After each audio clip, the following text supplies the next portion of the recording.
Welcome to Yellow Brick Road. I'm Jordan, and today, Candace has apparently, it's trending. People are telling me in comments, like, yo, you need to watch this episode. And I'm like, you know what? I will. But first, we're going to watch some of this. That's right. This is going to be a marathon video. But I'm okay with that. Before I get started, don't forget to share, support, hopefully donate to all the links in the description box. Also, check out the Discord link if you want to join that. Please do so. All opinions welcome. And obviously, both these videos will be linked, or anything else we look up will be linked in the description box, so take advantage of that. All right. So we've seen this guy before, the Valhalla VFT guy, and he claims to have some information about autopsies, or Charlie Kirk's autopsy. I guess it came from tpusa people, and fuck, who's the other person? Whatever. Either way, he'll go through this. Let's give it a look. Here we go. Hopefully, I mean, if it's too long-winded, I might skip through it, but here we go. Welcome back to the channel, everybody, and in a wild turn of events, as if this Charlie Kirk situation needed any more of those, we now have a couple different influencers who have come out and confirmed that Charlie Kirk did, in fact, have an autopsy, which is what we really would expect. However, they are claiming they actually know exactly what is said in that medical examiner's report, and we're going to take a look at what this report actually says. And I got to tell you guys, I don't know how to put this nicely. If this medical examiner report or autopsy report is true, the FBI and the prosecution are, let me put it lightly, I guess. You said fucked. Because essentially the idea that Tyler Robinson took the shot from where he took it at the angle he took it and caused the damage it did to Charlie with the round that's used is actually not possible. So this is going to be a very interesting video. Let's jump in. Let's talk about it. Don't forget to like, comment, and subscribe. Helps the... So I also want to mention that someone brought up in the comments that there's some questions about this guy's character. I don't know enough about it, so this is more for information for me. It was recommended to me, so I'm like, all right, I'll show the person that I saw this information from. But I don't know this guy personally. And the character questions seem more like it's in their world of, you know, the idea of valor and fake valor and all this shit, right? So that's kind of in their world, which I'm a lot less knowledgeable about.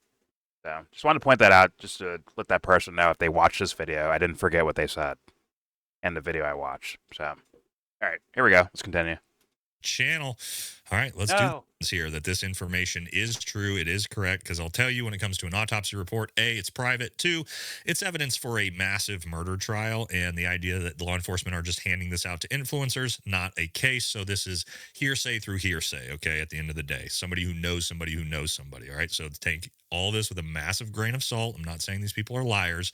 I'm just saying that's what we're operating under. All right, first thing we're going to take a look at is what this report says.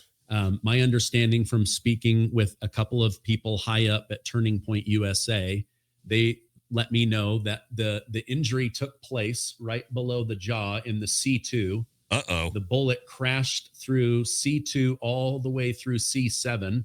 Uh-oh. And then they found the bullet lodged in that meaty area around T1, the thoracic first vertebrae. All right, so I don't know Stephen Gardner. I don't really watch his stuff. I'm going to assume.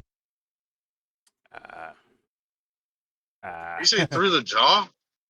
Well, we're gonna hear Valhalla go over this idea, because there's another person making statements about it, so maybe you can like mix the stories together, or see, like, because like if these guys aren't like experts in the area, maybe they fuck words up or fuck like numbers up of like C1, C2, C3, like all that shit.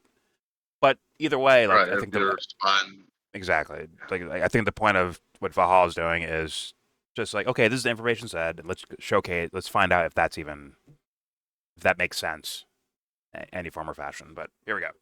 On the thoracic first vertebrae. All right, so I don't know Stephen Gardner. I don't really watch his stuff. I'm going to assume he's operating in good faith here, and that he actually heard what he heard. And, you know, somebody else also came out and said that they've seen or supposedly heard about this same autopsy report.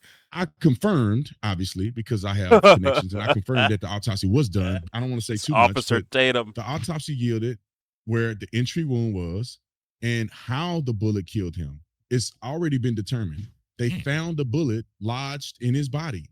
They can tell you exactly where, what was severed, what killed him, where the bullet traveled from his neck down through his body. They have it all, fragmentation of the round that spouted through his body. They have all of that. Okay, they have it all. Now, I just want to say that those two individuals, for me, scream sus. The Warren guy and the Officer Tatum guy both scream sus to me. Like weirdos. Like, I'll lie to you on purpose, weirdos. Or I'll lie by omission, weirdos. They both scream that to me. It just is what it is.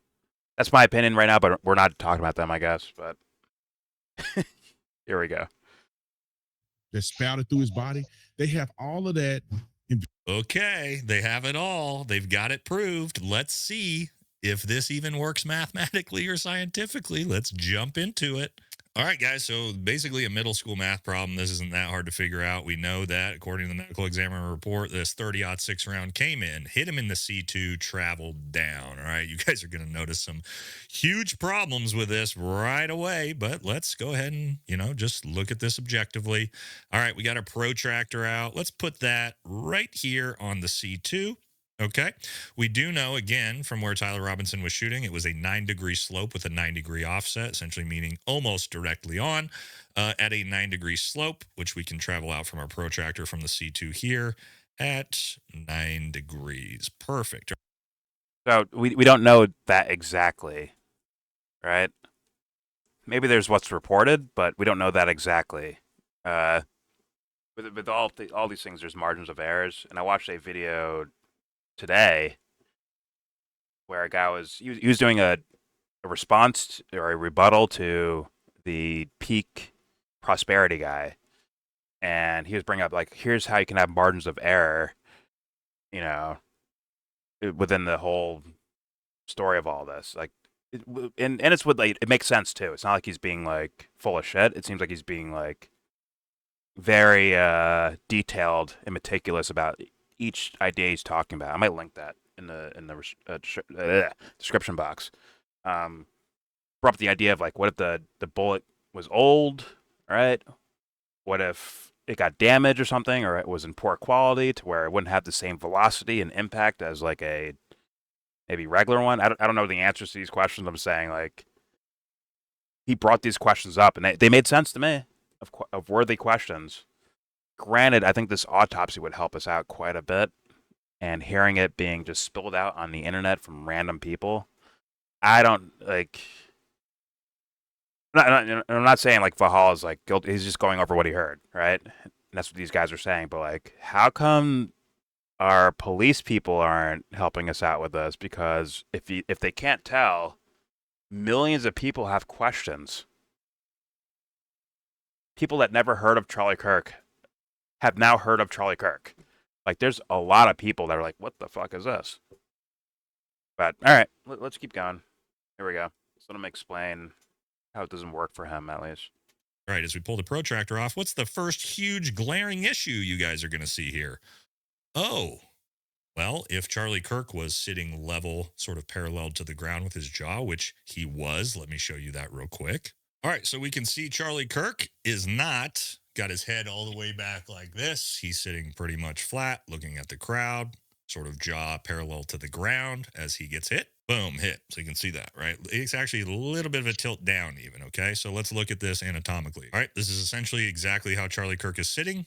And they want to tell you the medical examiner report confirms he was first hit in the C2 vertebrae right below the base of the skull. Biggest problem I see with that from the angle Tyler Robinson shoots him from is that would have hit him in the teeth or even above the teeth. There is no possible way that this round came from a 9-degree angle and a 9-degree slope and hit the C2 while not blowing through Charlie Kirk's face.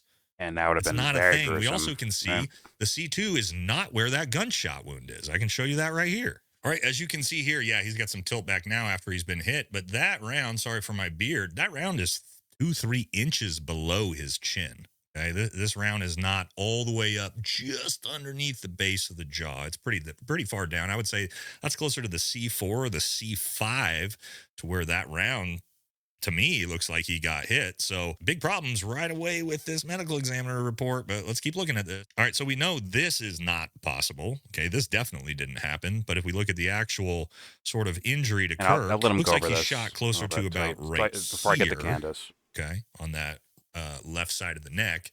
Now, if we look at it this way, now we can make this work for the location of the shot if it inches and hits the C5, but that's not what they're saying. They're saying it hit the C2, traveled down all his vertebrae. It doesn't work. Next thing with this, we're talking about a 30-06 round. Right now, you have this 30-06 round traveling at 24 to 2,700 feet per second, or even less, doesn't even matter. Hits him, let's say, hits him in the C2, if this magic bullet that doesn't go through his face somehow. That then refracts straight down into the T1. Yeah, that's not what a 30-06 round is going to do if it hits a human neck vertebrae. We know it's going to blow right through. But even if there was some weird refraction, bullets aren't going to refract almost 90 degrees. We've talked about that, and then keep their actual velocity to be able to do that much damage. Not really a thing. Again, so with just basic middle school math, we already disproved this whole medical examiner's report, or the fact that the shot was taken from where it was taken, a 90-degree slope from straight on. Charlie Kirk sitting flat, parallel chin to the ground. Not possible. It would have hit him in the teeth, not 5 inches lower than the teeth. It's not. So I'm going to leave that there, but what he's essentially saying is that someone's lying somewhere. Either the shot didn't come from that angle, or the medical examiner's lying, or the influencer guy. I don't know who they are, I'll be honest with you.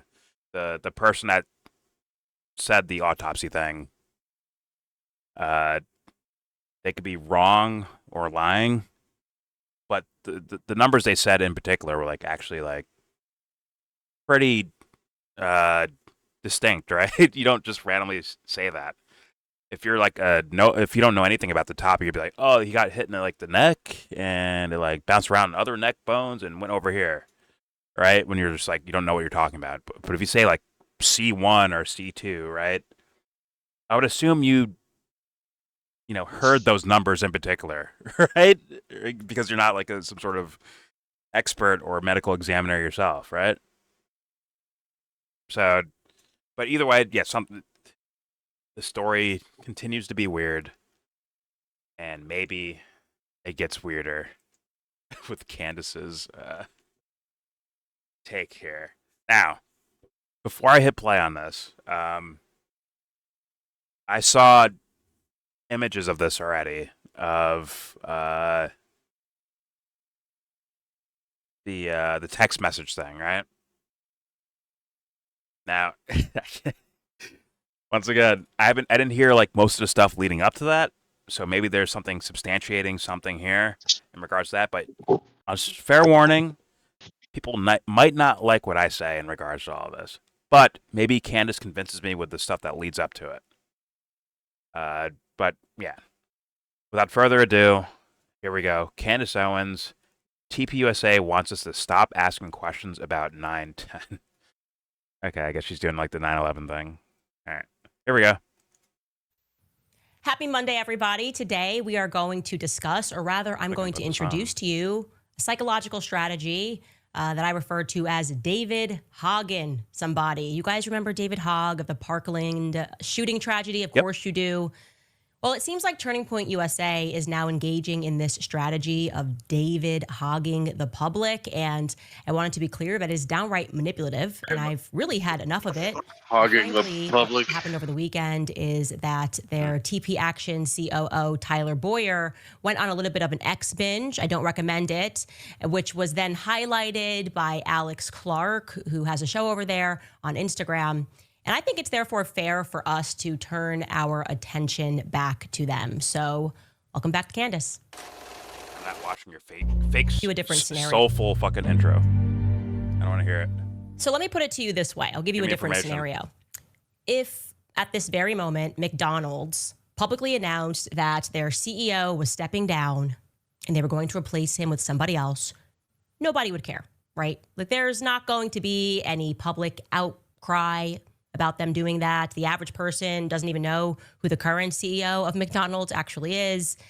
But, however, giving you a different scenario, if out of nowhere McDonald's announced that they were getting rid of the Big Mac, that they were changing their French fries and they're doing away with their chicken nuggets, there would probably be a reaction to that. People would be pretty angry. It would probably start trending. And it's because the reality is nobody actually cares about the corporate structure. But if you change the menu items, that actually changes the substance of the company for people. A very recent example of that, by the way, is the Cracker Barrel scandal, which was hilarious, but it was a good point for everybody to learn, right?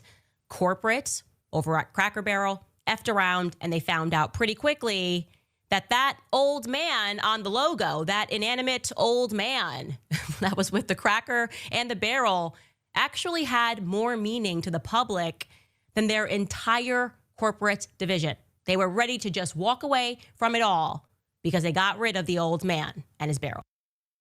Now, I have a feeling I know where she's going with this. I just do. And But what does this have to do with Dave Hogg?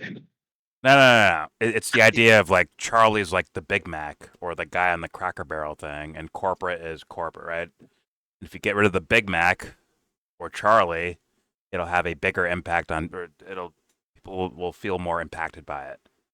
But I say, why not just take chunks out here? Like, instead of taking the whole Cracker Barrel guy out, why not take like little parts of him out, little by little, and boom, he's gone, and no one noticed. That's my guess of the way I've seen mass psychology work. Also, another thing with mass psychology, if you just get rid of something, it could be. I mean, I'm trying to figure out a scenario where this isn't the case, where after time goes by, people slowly stop caring, and it's just gone, and you move on like it's not there anymore. Well, I want the question asked and answered. You might not have the answer, but somebody should, right? If Charlie Kirk's dead, does some one of these investors get their money back? Is that an advantage to killing him? No, they'd keep their investments because they're doing exactly what he would probably not. Well, I'm not gonna say what he would probably, but the narrative of, hey, his investors are leaving because he's, I guess, questioning Israel or something. That would imply like, or I guess they would stick around now because they're gonna go forth with that idea of supporting Israel no matter what. Just like I think Charlie was basically doing. But either way, let's say Charlie turned his back on Israel. So they just stop investing. Like, wouldn't they just pull money out, like the thing we're about to see is suggesting? Wouldn't they just do that? It's a lot quieter. Sure, Charlie might become like a folk hero for doing that, just like Candace and Tucker are. But the machine keeps going. Like, we're good. The fuck? Losing Charlie Kirk is not the end of the world for what we're doing. Thus, I don't see like killing him only like makes a trophy out of him, right? Makes a giant statue out of him, essentially. But whatever. Okay. Either way, I'm trying to go one story at a time. Let's start here with the whole. I understand what she means. Taking out the brand. People are going to complain about that, right? But I also believe that if you do things a certain way, the brand can just fade away. That's what I meant by like slowly taking parts. Like, if you just slowly take out money quietly, you're anonymous anyways. No one knows who the fuck who these people are that are funding these groups like tpusa or that chorus group with David Pakman and all that shit. They're like anonymous essentially, but they're they're like the big money players. They can just slowly just bleed money out of this motherfucker till.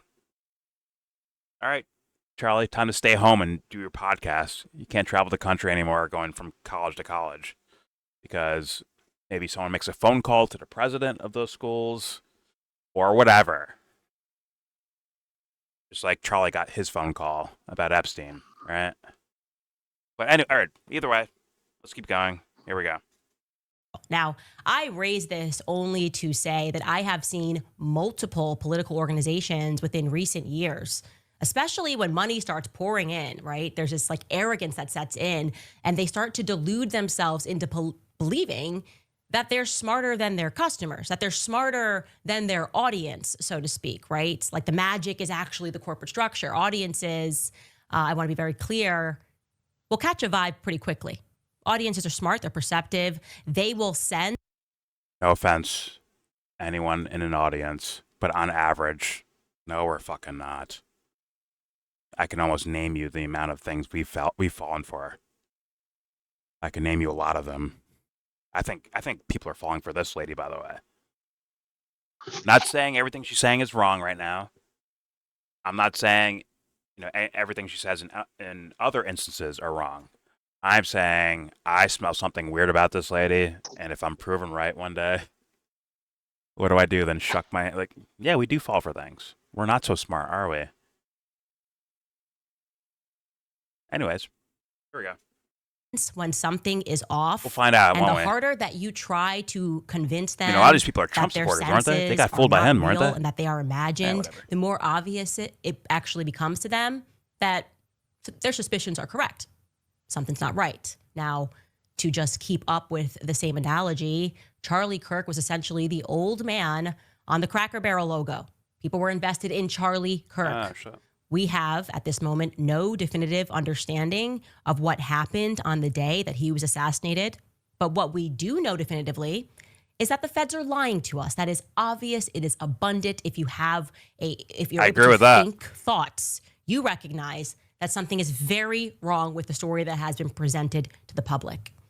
And I think that what the public doesn't understand, and I count myself among the public, is why it seems as though Turning Point USA executives, and I'll say seems, are not even remotely interested in challenging that official narrative. They're not interested in challenging it publicly, at least. In fact, I think it was an ex-user that pointed out, he put it rather bluntly when he said, so they want us to forgive Tyler Robinson, but to attack the people that are trying to solve the murder of Charlie Kirk? Like, that's not right. It doesn't feel right. It doesn't feel good. Of threats of lawsuits, we're collecting evidence of it. What are we even talking about? And I'll be honest with you, Candace. I truly believe that if it was someone else and it wasn't Charlie, Charlie would be saying something similar to what the company's saying. In my humble opinion, but let's keep it rolling. Maybe not about you. He might not attack you or Tucker Carlson, but maybe random users on Twitter. Like nobodies, according to for his world, right? No one. These are nobodies. He might attack those guys. Anyways, here we go.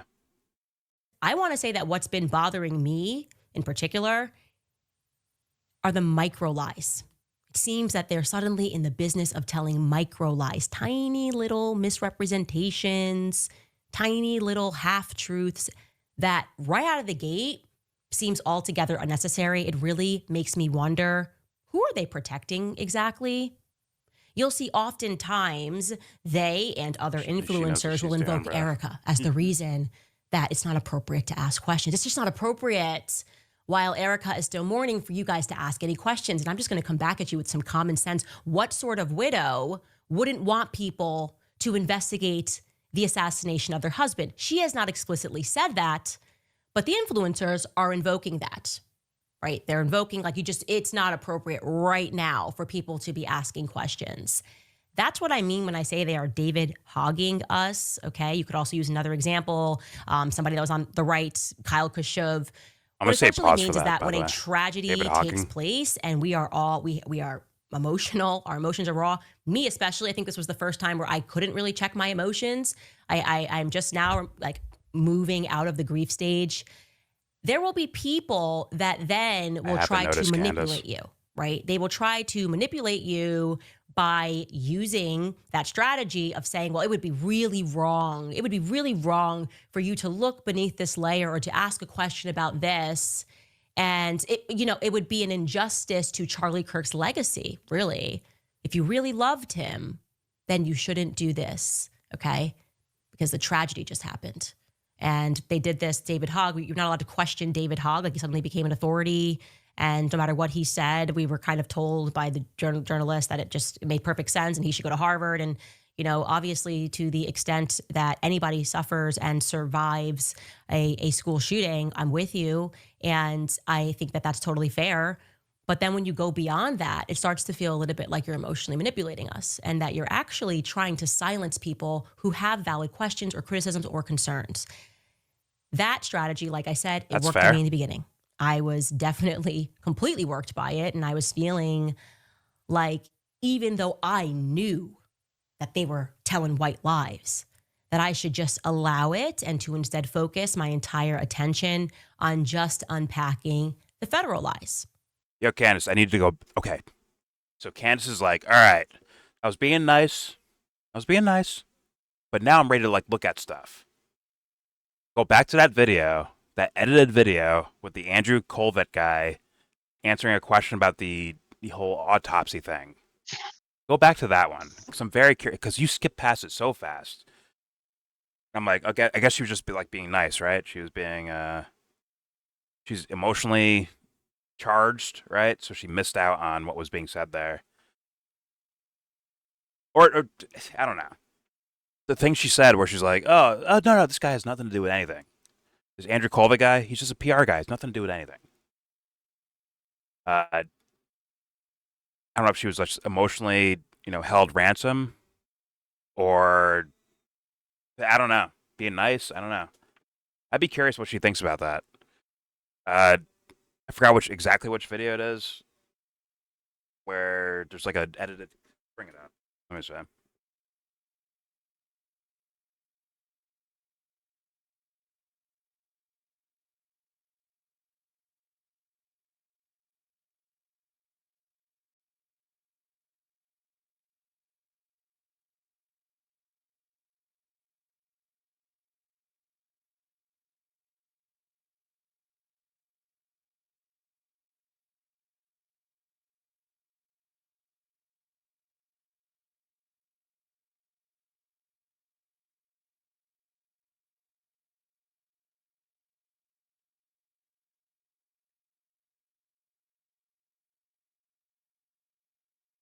What?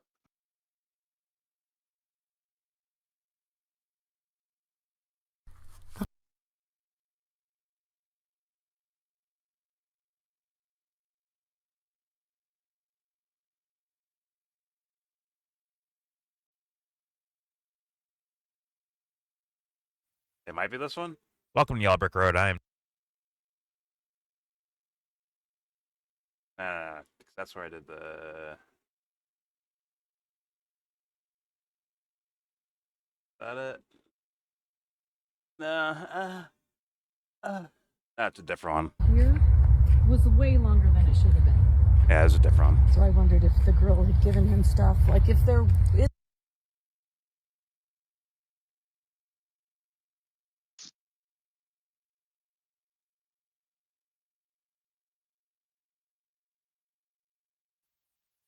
Welcome.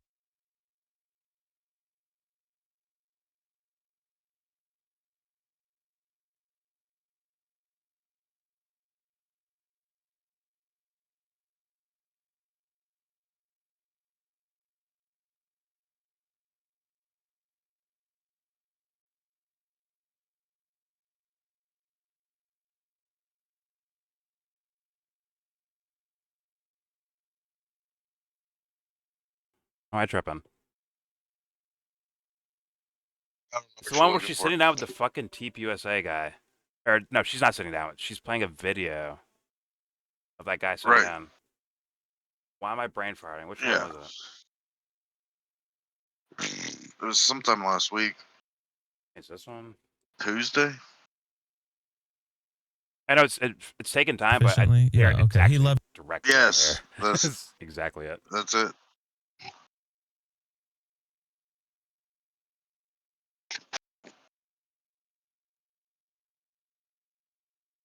Like this is what we do and just not thinking it's a crime scene. I think massive shock. Listen to that shit. I think there's been some stories about the SD cards or whatever. That was because even in the shock, there was an understanding that the proximity of those cameras were going to be evidence, and they wanted to make sure they didn't get stolen out of the cameras. But B, they didn't want anybody to run in. I mean, there was those videos of the kid running and grabbing the hats. Yeah. So there was an understanding. I mean, I talked to the team on that, and they said, because we know people can be evil. Yeah. And they grabbed the SD card so that nobody could get that footage. So that law enforcement could get it. Did I answer your Maha question sufficiently? Yeah, okay. He loved Maha. That's weird, right, guys? What the fuck is this? What? That's us reacting to it. But it's like, that happened, and Candace didn't have much of a reaction to it, which kind of freaked me out. I'm like, I'll play it just one last time, because I think it's just so weird. Here we go. On that, and they said, because we know people can be evil. Yeah. And they grabbed the SD card so that nobody could get that footage. So that law enforcement could get it. Did I answer your Maha question sufficiently? Yeah, okay. He loved Maha. Well, The fuck? Whatever. Let's see if Candace actually brings that up, because that's like a weird, like uncanny valley kind of, like you're just looking at it, you're like, that's weird, isn't it? And it's definitely edited in my opinion, at least. Yeah, it looks extremely edited, and she had no questions for that, like no reaction to it at all.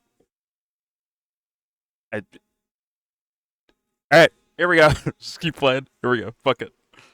But you know what? We're here for the text messages. I forgot. Actually, no. Lying, full stop, is weird.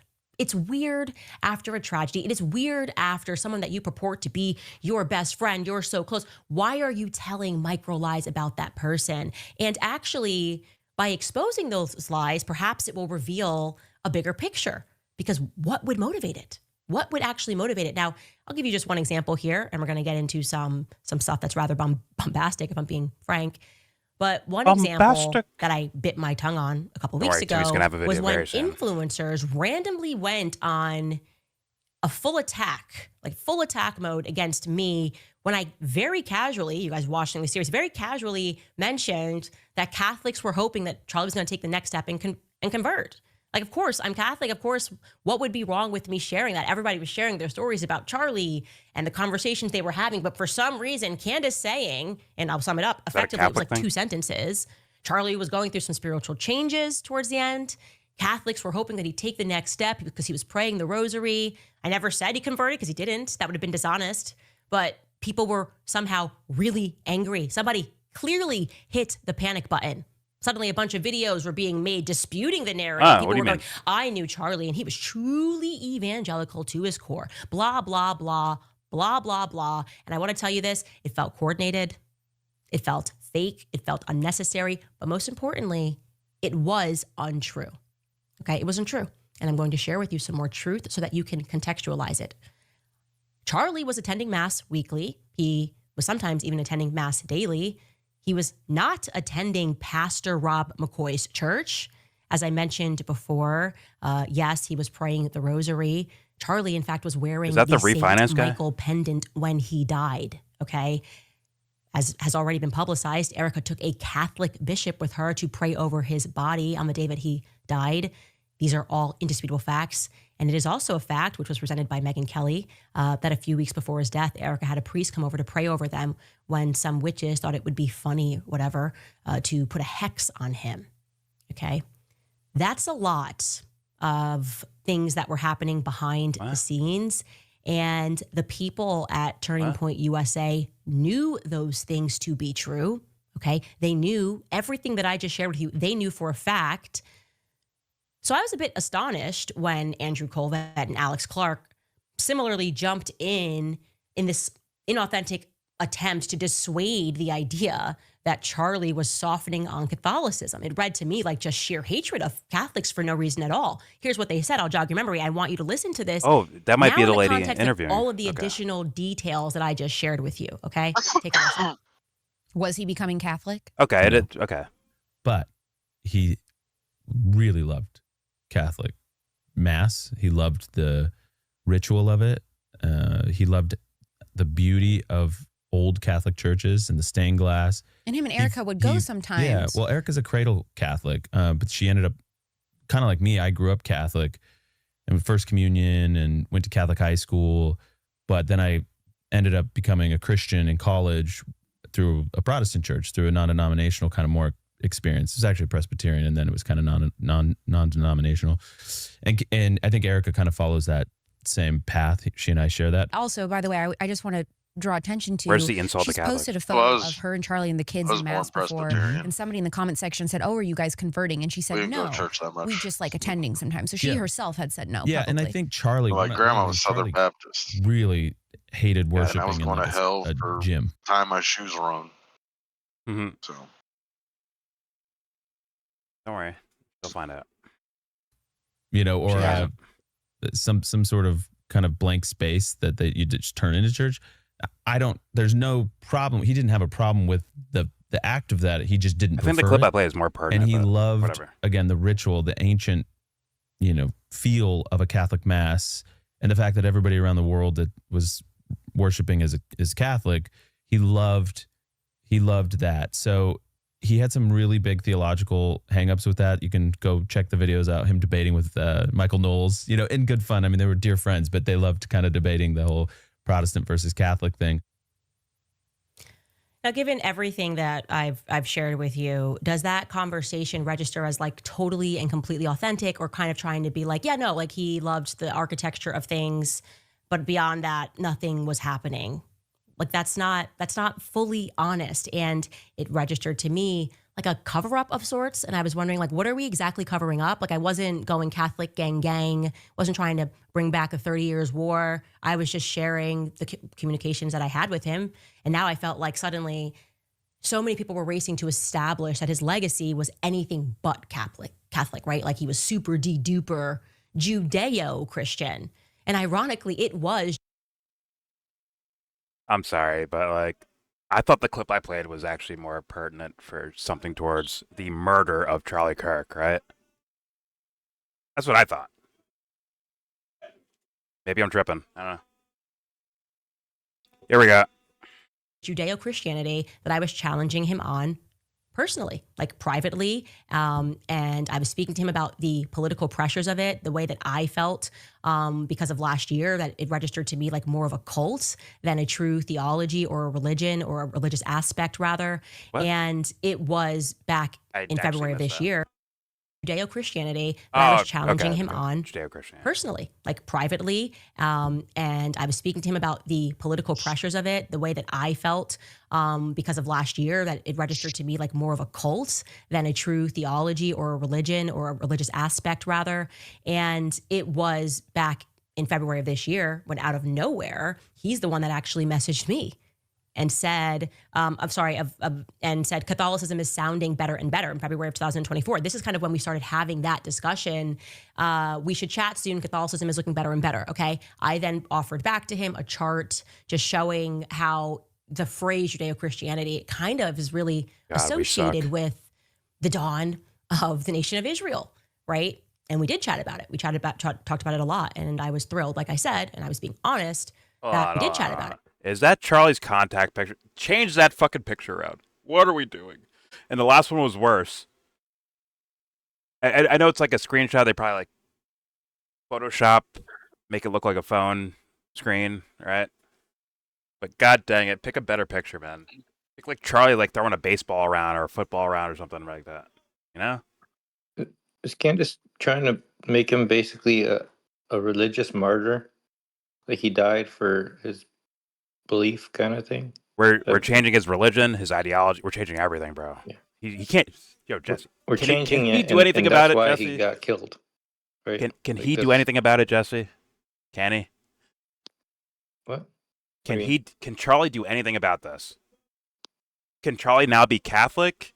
Can Charlie now be anti-Israel? Can he be all these things that anyone wants him to be now? Oh, can he be? Oh, Like yeah. the He's image of him, right? You know what I'm all saying? above. He's all Exactly. the above. Like whatever. And that's a you scary want him to idea. be. That's a scary idea. If I care more about Charlie than these motherfuckers do, it's a scary idea. Because they're supposed to be his friends and family and all that shit. Fuck. But I'm not surprised. All right, here we go. Charlie wasn't Judeo-Christian. Got it. We talked about it a lot, and I was thrilled, like I said, and I was being honest that he was attending mass. Okay. But I want to again state that Charlie was not attending Rob McCoy's church. He was attending Mass. So it registered to me again as somewhat disingenuous when Pastor Rob McCoy came out and effectively asked me to, stop looking This into smells like- all of the things that had I'm happened. gonna pause one more time. I know people are like, "Shut up," but I have to say these things. It feels like there's people warring over the image of a dead guy instead of like trying to be actually real about it. And I can understand someone who I trust Candace more, so thus they think like she's saying the real image, or someone trusts someone else more. I trust their image of Charlie instead of like just be like, man, I don't fucking know exactly, but like, Charlie's Charlie. We don't own him, right? I don't know. These YouTubers are gonna get us to fight the next civil war, man. The Timmy pull. Yeah. Okay. Whatever. Okay, we're not even Better here for be on this. the right side. It's just annoying for me. Better be on the right personally. side. It's just a sad thing to see personally. But we're not even here for this. Let's be honest. Most people are watching this video for the sake of something else. I'm gonna try to get to it. Here we go. David Hagen. Pause, bro. So it registered to me again as somewhat disingenuous when Pastor Rob McCoy came out and effectively asked me to, stop looking into all of the things that had happened in the lead up to Charlie Kirk's assassination, or at least asking me to pause it rather would be more fair of an interpretation until the memorial, right? I'm going to jog your memory here. Here is what Pastor Rob McCoy wrote on his Instagram after I exposed the now infamous Hamptons meeting, which took place. He wrote this: Charlie Kirk was my friend and I was his pastor. I want to simply say this regarding Candace Owens. Charlie Kirk was a friend to Candace and never publicly spoke poorly of her, although he disagreed with her. He never operated nor entertained gossip or innuendo concerning Candace. My only comment I offer regarding Candace is this: I only wish that at this tragic time of mourning, she would be the friend to Charlie that he was to her. He would never have treated Candace or her family in such a way had, God forbid, this tragedy been hers. All friend loves at all times. Proverbs. Now, I want to be very clear. If Charlie was a friend of mine, I sure hope if I was assassinated in front of the world that he would raise hell to figure out what actually took place on that day. That's not being a friend. A friend is not someone who stays silent when lies are being told by the federal government. That's not a friend. Again, emotionally manipulative. The family can't have you finding out who actually killed him. The family can't have you looking into those things of who was pressuring him behind the scenes. That's not good for the family. You're also doing some me. weird I have to be stuff, honest with you. Candace, That but whatever. Fair bothers enough. me. I don't even like that to the untrained eye, he's kind of representing himself or representing Charlie as like a current congregant of his church. I feel like a lot this year I have been feeling as though these pastors are just not as honest as they should be, right? Is that the vibe? Like a lot of pastors are not really so concerned with the truth, is what I would say.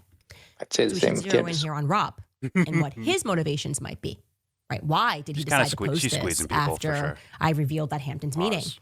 Well, you should know, I think most people do, that both his son and his daughter-in-law work for Turning Point USA. So whether you want to represent that or not, they have a financial stake in the future of the company. He heads up the faith division. So Charlie's faith and what direction it was going into would actually matter, right? It would actually matter if Charlie, and I never said he was going to, decided one day to become Catholic. It would have financial implications. I want to be clear, I never had a conversation that Charlie was in the process of converting. Okay. But Rob in particular knew for an absolute fact that Charlie was done with Israel bullying him. That's what bothers me so much about this man. Him allowing these headlines, Charlie's pastor speaks out, crushes Candace because of what she said, not whatever. I don't like it. He knew. He didn't mention. Did the pastor thing mention Israel? I don't think so, right? He didn't what? Maybe he's implying it, and maybe Candace knows more about that, but I didn't see that. I didn't understand that being implied there. I think it was He's more going to introduce that. Okay, she's going to show us. Okay. But, okay. I thought she was, or sorry, I thought he was if I took them at face value, which I don't do with any, like, right, there's more context to every person on planet Earth. So this pastor could be full of shit for all we know, and Candace could be correct about this. But I'm looking at like the words being said; they imply more about Candace. You do your show, and you're implying theories and all this stuff. It doesn't have to be Israel. It could be anything that maybe you're implying, and maybe that guy's like, "Yo, is this the time to do this?" Now, once again, that pastor could be full of shit. And maybe Candace has a intuition about it that she wants to follow. I just don't know. But I can't just roll with whatever Candace is implying without questioning the other side of it, if you will. Or my own sense of things, right? That's not even my intuition saying this pastor's legit. It's just me saying, like, I don't buy Candace as fully legit. So you know what? Let me look. Like, I just look at all the other sides of things. It is what it is. But all right, let's continue. Maybe there's something here. Maybe she can prove this. It seems like she's implying that. Maybe I'm getting her wrong on that. Let's find out. Here we go. Shut up and play Him Candace. allowing these headlines. Charlie's pastor speaks out. Crushes Candace because of what she said. Not whatever. I don't like it. He knew, and others knew, that Charlie was done with Israel bullying him, and I am now going to present you proof of what I am saying. This is an actual group chat, which happened 2 days before Charlie Kirk was assassinated. There were 9 people in total on this chat, including Charlie and Rob McCoy. I'm going to protect the names of the other 7 for now. To be clear, I might actually release a name every day this week, but I want to show you this because suffice it to say, Yeah, she strangleholds people, but I'm going to hit pause on the text so I can leave it on screen for a while so people can read it. Here we go. Name every day this week, but I want to show you this because suffice it to say, Rob McCoy was on this text thread, and I think it helps contextualize him as a person, in my view, that he would attack me for telling the truth about the pressure that he was facing. Take a look. So Charlie writes in this group chat, just lost another huge Jewish donor, $2 million a year because we won't cancel Tucker. I'm thinking of inviting Candace. Somebody writes, oh. Charlie writes, Jewish donors play into all of the stereotypes. I cannot and will not be bullied like this, leaving me no choice but to leave the pro-Israel cause. Then somebody writes, a donor writes, please do not invite Candace. That might feel good short term, but it's not good long term. In my opinion, like all groups, you're going to get a wide variety of opinions. That nasty free will thing that God bestowed on us makes life frustrating at times after the dust settles a bit, maybe. So again, this is 48 hours before trial. Okay, so I'm going to turn off the closed caption for a second here so that everyone can see this. And I'm curious about what your thoughts are. I saw this already, so I'm curious about everyone else if they have any thoughts about this. Okay. Lost $2 million donor. Okay. Yep. Because he won't cancel Tucker. Mm-hmm. Losing a Jewish donor because they won't cancel Tucker makes perfect sense, right? Like that's just that's what I was saying. Tucker is more. I'd go with a pro-Israel, but I think he's saying Jewish donors. Fair enough. Yeah, good. Right, but like Tucker, he's been kind of that type of voice, right? Like not Charlie. He's been not at all. Like not even a little bit out loud, at least calling out. Yeah. So I don't know. Oh, the is somebody who's blocked out. Someone who's like, ew, Candace. Right. Okay. I assume. Well, Candace. I'll not be bullied. Referring to the first point, right? And then leaving no choice to leave pro-Israel cause. Okay. But does that make sense? You wrote that? That's the thing that doesn't make sense to me. It's like you wrote that. I guess he means like another one. Like another one's leaving because I hosted Tucker Carlson, right? Which means it could be a lot of money that walked away, right? Leaving me no choice to leave the pro-Israel cause. What? But doesn't that scream like it's pay for play type of shit rather than I don't know. Doesn't that scream like it's about money? What is leaving him no choice to leave it? That all these donors are leaving, right? Okay, so they're leaving. So he has to leave them, or is it because they're leaving? Like, if he's not getting paid for it, he doesn't have to push it. Maybe he's being prideful, like, "Oh, you're gonna leave because I'm hosting these guys that I like? Go fuck yourself. Go fuck yourself then." Okay. Right? Maybe Yeah, like that that idea. fits. Yeah, that fits. Don't But invite Candace. I, once I again, I would say don't invite Candace or you don't need to. I wouldn't be as pushy. I wouldn't be like, well, you invite whoever you want, but like that not necessarily the solution. It might feel good short well, 'cause term, it's weird because but controversial, right? maybe he's Uh, a big Josh Hammer friend. Maybe they're the- really good yeah, friends with each other. So that's why he was protecting him against Dave Smith. Because that's what I fucking saw. I saw Charlie Kirk protecting Josh Hammer from some of the questions that Dave Smith was actually asking. Not just the typical, the clean break papers, right? Not just that, but like actual other questions that should have been followed up on, but they weren't because the moderator, Charlie Kirk, turned the story into something else, or turned the questions into a different area. Thus, that topic never got actually yeah, covered in their little debate. I'm like, yeah. But when this guy says don't invite Candace, the same guy is he is he saying also don't invite Tucker anymore? Like I don't know. like Tucker's the one that directly lost the money, right? Like according to the top of the post. Like, but this guy is not No, no, saying, no, "Hey, no, no. don't invite Tucker." He's saying, Oh, "Don't invite okay. Candace." Yeah. You're right. I thought you were saying Tucker. It's saying Charlie lost money because of having Tucker on his platform. Yeah, Right. Yeah. yeah. Charlie said that himself, according to this.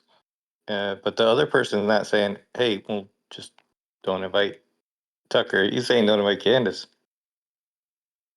Hmm. Listen, this is a very interesting. Like, once again, I'm not going to sit here and like, see, confirmed. This is what Charlie was thinking. I can't even go there. I can't go there. It could be. First of all, it could be fake. I'm not saying it is. I'm not definitely not saying it is, but it could be. Uh, this could also be like a prideful in the moment. I'm angry and I say something type of thing, right?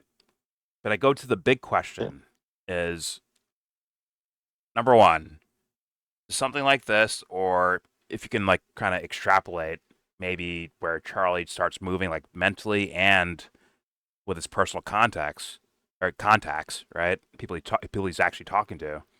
You start moving in a direction to where it's like, okay, someone's going to shoot and kill him. That's one. And two is Candace implying that? What do we think? Yeah, 100%. She's implying it, or she's Okay. going that way. We'll clear that one out then. Okay. Do you think That's where this is she's like, trying to lead this. if I Is this extrapolate this story, Jesse, is it, do you think someone would be like, all right, let's kill him then? like you're saying if this text is true, would somebody kill him for this? Well, once again, extrapolate it. Like, use your imagination of if Charlie's feeling this way in this text message, right? That means he Yeah. might have been thinking that way a little bit beforehand, at least, at the minimum, right? Although his Yeah. external actions didn't really showcase that. But we could say, at least sometime before this, he was thinking in this direction. And was that enough for be like, all right, let's fucking kill him? By some mysterious group or whatever the fuck, right? I don't see that at all. I I know don't that's what either. she's implying, but I don't see that. I don't either. I don't even see that a But little bit. I think a lot of people already have that conclusion because like there's so much um desire for people who want to like get at Israel, right? Like we talk a lot about what's going on in Palestine, right? And we want that to stop. Doesn't mean they're guilty of like, you know, every person that like something happens, right? Like we know, like with very clear, like it's it's like in our face every day, like horrible things they're doing. Yeah. Like, are they also like putting in all this effort and coordination for Charlie? Like, I just don't see that. Well, let's go with something that would They be. got, yeah. No, go ahead. Go ahead. Sorry. Yeah, well, just I mean, that just don't. I just don't see it. Like, like what's the reward? What's the effort? Like why? Like, Well, because his opinion may be shifting, as they're implying. Like, I never like I didn't see him as important in this like cause. well, let's do like kind of like a quasi epistemological, like questioning things in certain scenarios, right? Like kind of like basically thought experiment, basically, right? Let's go with the idea. Okay, this message from, according to Candace, 48 hours ago, right? Or sorry, 48 hours before he got shot and killed, right? Hmm. Now, if let's say that was the starting point where it's like, all right, let's kill Charlie Kirk. That one doesn't work in my mind logically, of like setting all of this up in 2 days and having the FBI in on it, essentially, right? They would have to be in on it. All of tpusa apparently in on it. Or, well, the people closest to Charlie in tpusa also a part of this. There'd be there's so many moving parts, right? There's people that took the cameras, right? Or took the SD cards from the cameras. There's the FBI investigation itself showing a random gun that people are like, there's no way this guy, did that. Or there's no way it's grandfather's gun. I've heard that story too. Of like, that looks like, modern plastic-ish style thing, right? How many days ahead did they get the venue? Exactly. Charlie Kirk. Sorry, not Charlie Kirk. Tyler Robinson. Like, did you have a patsy ready to go or some shit like that? Like, the Dairy Queen and the Dairy Queen being apparently taken down or shut down. After it's like, how did all like you can do all that in 2 days? That doesn't make sense to me as a possibility. Now, if Charlie was maybe there's weeks in advance where he's like already moving towards something, but then again, at the time of when the shooting happened and I started doing videos on it, I was looking back at a video I did a month ago where he's doing all the work necessary to push people towards pro-Israel shit. Remember the little, think tank room with all the college kids, right? All his chapter heads at different universities for tpusa. Just kind of like guiding them and actually doing some subversive shit, in my opinion, of editing these guys' answers out, their actual statements they say. He's like editing those things out of the video, it seemed like. Sitting next to the Andrew Colvett guy. Man, I don't know. And he had the Netanyahu letter, which someone could say is fake. Okay, fair enough. But his actions looked like what the letter says. At least from my perspective, right? Maybe he's like, fuck Israel, on his text message to his friends, but outside he's like, well, I don't want to lose money, so let me just say these things. Either way, that scenario doesn't scream like, yeah, let's kill him. The scenario screams like, let's take money away and boost someone else up. Right? I don't know. It feels like they would just go after the character, just like they went after Tucker and Candace. They went after their character because killing them would actually make them a martyr at that point, right? It'd make them a superhero. So there's, once again, this is the big portion. I'm going to play more of the video. Don't worry. Like, this is going to be a marathon, most likely. But this is definitely the main thing that people are focusing on. And I'm trying to logically come up with, like, well, how does this lead to him being killed? And is she? How is Candace's story coming together with this? Like, okay, if it leads to Israel, does it also lead to the turning point people? Maybe a few people inside. Like, did they? It would have to. Like, somebody leaked it to Candace. this thread. Maybe it was Yeah. Charlie, but somebody leaked this. Um, did somebody also leak that to Israel and work with them, like so that they could grab the tapes and all of that whole thing that happened there? Like, There's so many, like, they would have to be, like, embedded in the FBI for all that shit, right? It'd have to. right. They have to be There's like embedded too in many killers tpusa, and straight up. conspiracy people involved in the conspiracy, like all over the place. Yes. I And there mean, definitely seems to be a conspiracy here, but like, does it connect to like where she's pointing to? That's my main question. well, I've been saying, once again, I don't know the real motives behind. Like, everything looks sus here. It looks like a conspiracy. I agree with you, but the reasons why, it made more sense to me as a distraction for other things than it does with, or a reason to do other things. You know, to fuck up frogs in Portland or some shit like that. Whatever. It looks more like it could lean in that direction than it does to do with, oh my god, if Charlie Kirk turns on Israel, we're finished. Like, it doesn't sound like that to where they would do that. I don't get it.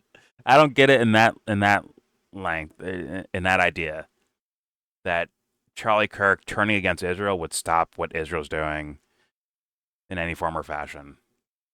Or Like, maybe it would not have even the whole United Nations like turning against him. That doesn't even stop him. But if Charlie Kirk says something or changes his mind like that, and we saw that's the bigger than thing. them. Jesse, we saw the think tank thing, right? Now, Yeah, their reasons yeah, for I being like remember that. questioning Israel is not in my opinion, the greatest, but they were questioning to some degree. Yeah, sure. Maybe it's about our tax dollars and our finances. We can't afford homes. We're giving money to Israel. What the hell, man? Right? I get that, but like, there's still already a sentiment turning against what Israel, what the relationship between the U.S. and Israel. There's already like a turning even within that think tank thing, which means it had nothing to do with fucking Charlie at all. Those kids were doing that already, right? Mhm. So if Charlie like one day is like, yeah, you know what? Screw Israel. Those kids are already like in that arena already. They're already there, especially younger people on the quote unquote right. They're already there with, what are we doing with Israel? What the fuck is this? A lot of them are already in that category. They're already in that camp. So it's like, I don't exactly understand like what Charlie represented so much to uh I've heard ideas of Charlie replacements, right? The Breland Holly hands, whatever the fuck his name is, right? I heard that kid like, look at Charlie's replacement. I'm like, but they could have did that without killing Charlie. Like we're showing right here, right? Of funding being taken away. It's going to go somewhere else most likely. It's in their budget already. Whoever it is, an individual or a company or whatever the fuck. All they have to do is say like, well, you know, Charlie Kirk's a traitor and this guy's the real deal. And then fund him to go to college campus and do these talks, doing the same shit Charlie was already doing. So I was like, I don't I don't understand exactly. I don't know. Maybe someone in the comments can make some sort of reason. Captain Obvious is pretty good at reason. Like, I'm not trying to dismiss anyone else. I'm saying like he makes very coherent arguments to me that like make sense in my mind when I hear them or when I read them. So maybe he has like an argument for this because he's the one that was like, yo, you got to watch this video. He or she, not trying to say, hey, listen, they, them, he, she, you're all welcome here. Don't worry about it. But maybe they have a point that I'm just not seeing. Maybe I'm too dumb, or I'm just just not looking close enough or something. Or I just have this like, honestly, I have an idea of Charlie Kirk and his behaviors in the world. And I'm like, why him? Why would you kill him? If there was some sort of like Mossad, CIA thing, you know, other than something that's like, you know, distraction or make a monolith out of the guy and, use this image to do other things, right? There's that. That I can believe more in than this guy's a danger to us. We need to take him out. That one's a rough one for me to buy into. But okay, let's keep playing.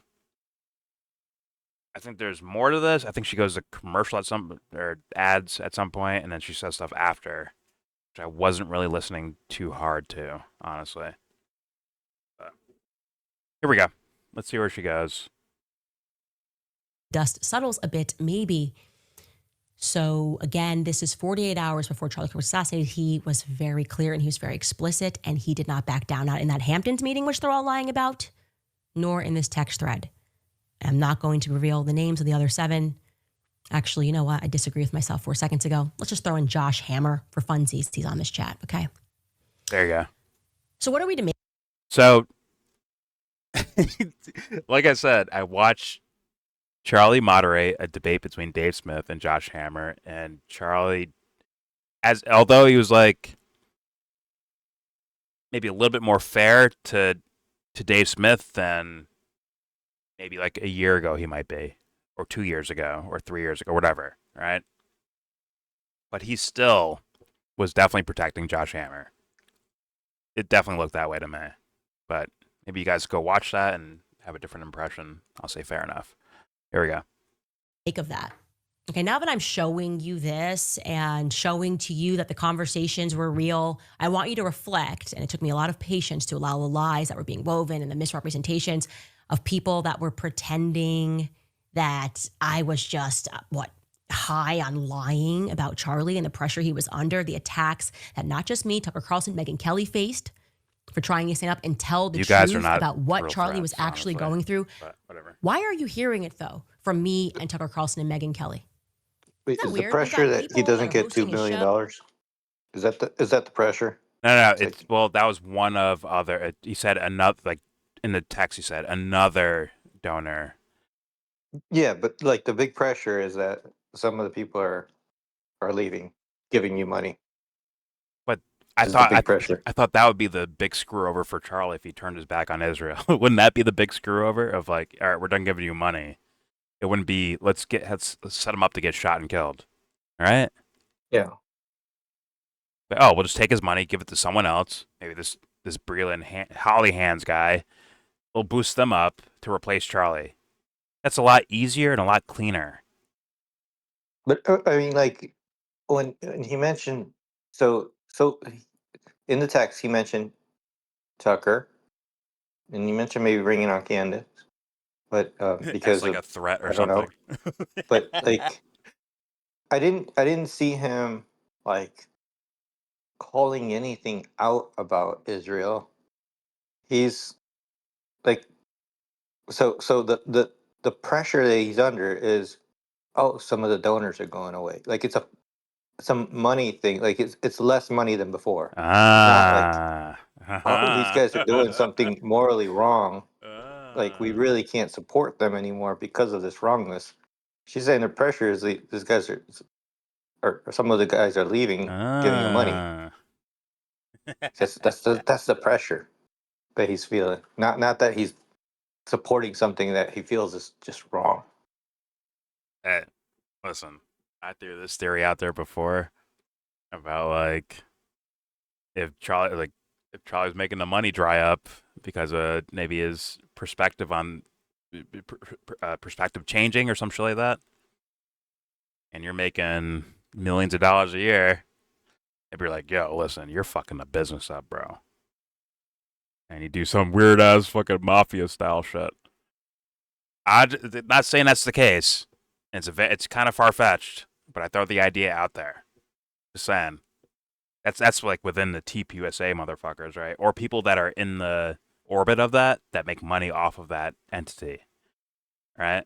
Mm-hmm. Mm-hmm. I throw that out there as like possible mafia style shit. Just saying. Because we know the game these guys play is fucking dirty. It's a dirty game, bro. Even Charlie in that text makes it sound like it's dirty shit going on. That's like blatantly implied. It's fucking dirty ass shit going on. But you know, most people are not going to walk away with the idea that it was like, I thought it was dirty in the first place, right? But a lot of people are not going to see the, like, look at the kind of dirty aspect of all of this. Like, instead, they're going to see, oh, Jewish donor walked away. So thus, you know, Mossad did it or Israel did it or whatever the fuck. So are you saying that like it's more likely that someone within the company would have set that up as opposed to like I'm not coordination? I'm not saying more likely. I'm not saying that. I'm No? saying why aren't we like the possibility is in existence. I'll say that for me at least. Yeah. And Yeah. could they Like talk to someone like it- Cash Patel to get this shit covered up? Like I'm just saying. It's messing with their money. Like Yeah, you're fucking with somebody's the money, bro. like other money. So yeah. Yeah, and about the business being dirty, my perspective, like when I look at what the company does, at least from my understanding of it, is like I see them preaching a lot of like Christianity things, which is fine. I'm Christian, you know, I cool. But Mhm. it's all like using that to get people to vote a certain way. Oh yeah. Like that's Oh what I see yeah. so I see them like basically using the religion to like to move people in political directions. And that I don't like. I don't mind them like preaching about things, talking about like what values and those things. I'm good with that, but like that doesn't mean that that equals, you know, like voting for your people. And that sounds like the conclusion that Now is you're what they're pushing. You smell what I'm cooking a little bit. You smell Yeah. it. It's like what if Charlie's one of the fucking gangsters in a way? Like the business like, yo, this is a business, bro. And you're fucking with the money. It's a business. And you say things on stage or at debates or whatever the fuck, not because you're so hardcore in belief of something, but maybe because you're running a business. You gotta when someone says, hey, what about the babies dying in Gaza? And your response is, well, God told us to love Israel no matter what. It's like, damn, that could be some gangster doing that, bro. Straight up. And if Charlie's like, yo, I'm bigger than the company. Like, I'm like creating a whole picture, a whole fucking movie right now. With Charlie's like, yo, I'm bigger than this shit, bro. I'm Charlie fucking Kirk. King Kong ain't got shit on me. And then he's like, the gangster's like, oh, we'll see about that. And they do some gangster shit, bro. I don't understand. Like, that, let's be real. That type of gangster, right, that isn't, you know, street gangs and shit like that. That's like FBI, DOJ, presidency gangster shit. Where those guys can make crimes disappear if they wanted to. I'm just saying, not saying that this is the case. I'm saying if we're gonna go into all these different theories, I think that's worth looking at or thinking about at least a little bit. But who knows? Who knows?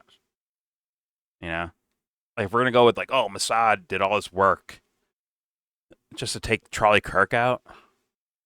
Why can't you hear out the theory I just said right there? It should also be like worthy of thought. And also, Candace Owens only made $45,000 her first year in tpusa. I don't believe that for a fucking second. Personally. Maybe her tax records say that. But the other stuff, no.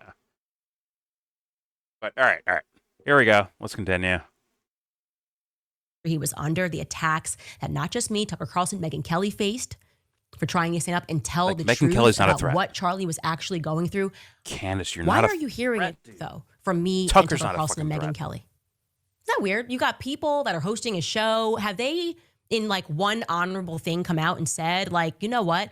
F a couple of these donors who made his life a living hell in the last couple of weeks. Why haven't they done that? That's a weird ass. Also, a rabbi in that chat, like, why hasn't anybody made that move to at least say, to vindicate what I have been saying about what he was going through? That registers to me as very suspicious. I'm going to frankly say that. It's suspicious to me. okay, once again, try not to Why pause too often, but like, you could see why, once again, not saying they're innocent or guilty. I'm just saying, like, you could see why people might not do that. Right, Candace? You could see that, why people wouldn't do that. And especially attached to you and the narratives you go with, right? If they're like, well, my job is fucked if I go along with what Candace is saying and try to help her out in some form or fashion. Like, it could just be like a pussy thing. Like, oh, you're a coward. Got it. I could believe that. I'm sorry. I don't look at tpusa as the fucking Knights Templar or some shit like that. Like some fucking like you guys are the fucking, oh, we stand on our honor and our beliefs. Like, I don't see that there. I see a bunch of business motherfuckers, dude.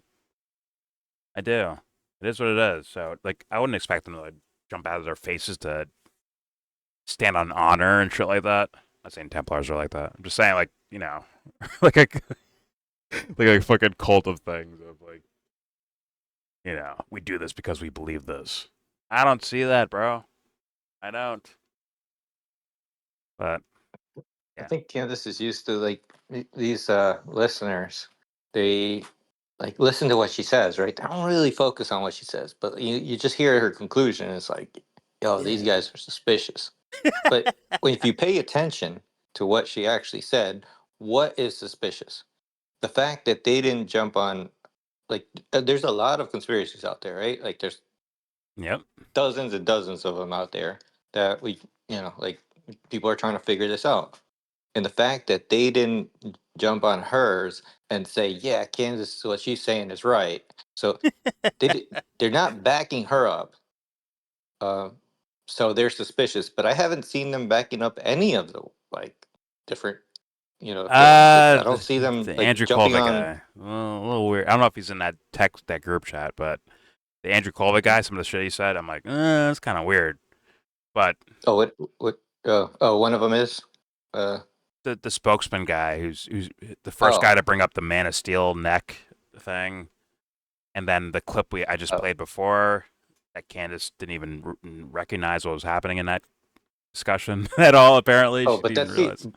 but that. Oh, if we talk about conspiracies, that's like what the coroner's saying, and like that's like the official thing.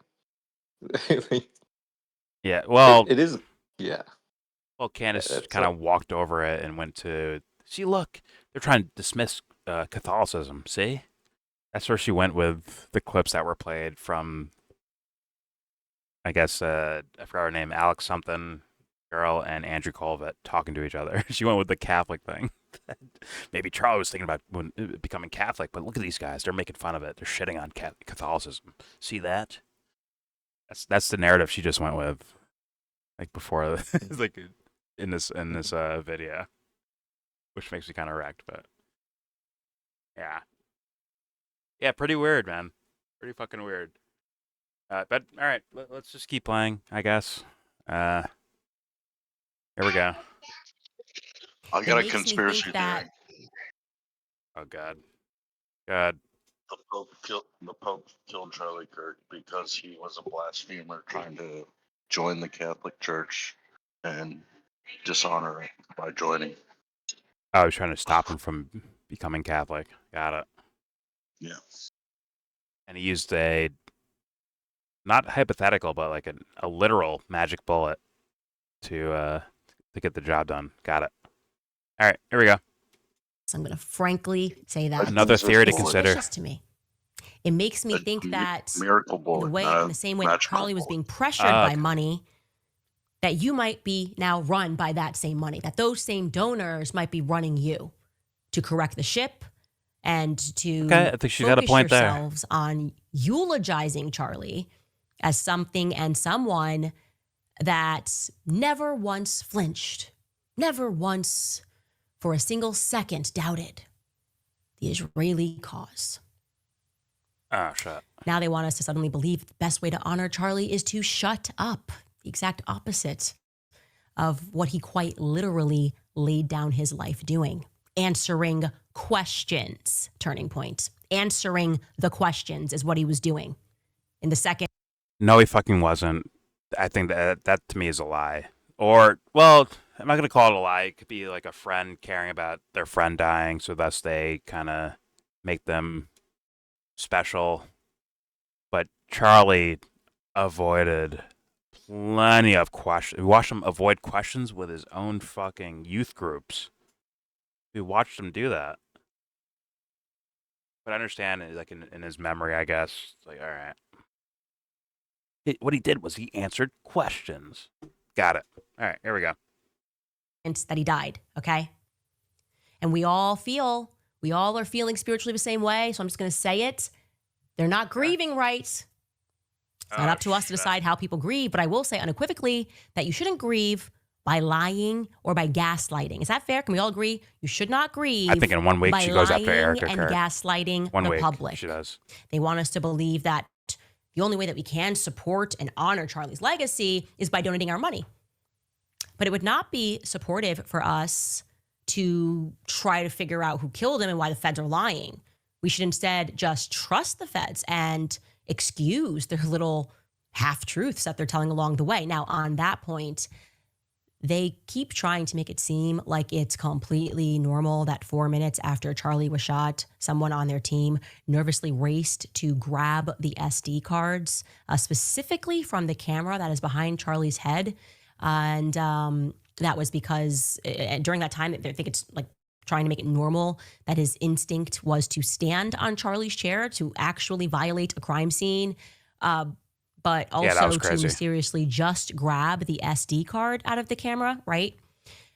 Not only are they pretending that that was completely normal, but they're also presenting it as though it was a heroic act. It was like a forthright, clarified act to do in that moment, and that anyone who uses their own eyes and sees it as maybe a little bit suspicious are just in the business of spinning conspiracies. Now, that's exactly what was communicated by Andrew Colvett when he sat across from Tucker Carlson, who was hosting Charlie's show. And gratefully, Tucker Carlson instantly responded with a much more sensible approach. Take a listen.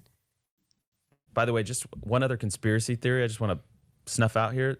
One of our dear friends that it's a crazy word to use. From the very beginning started with us and loved Charlie like a brother.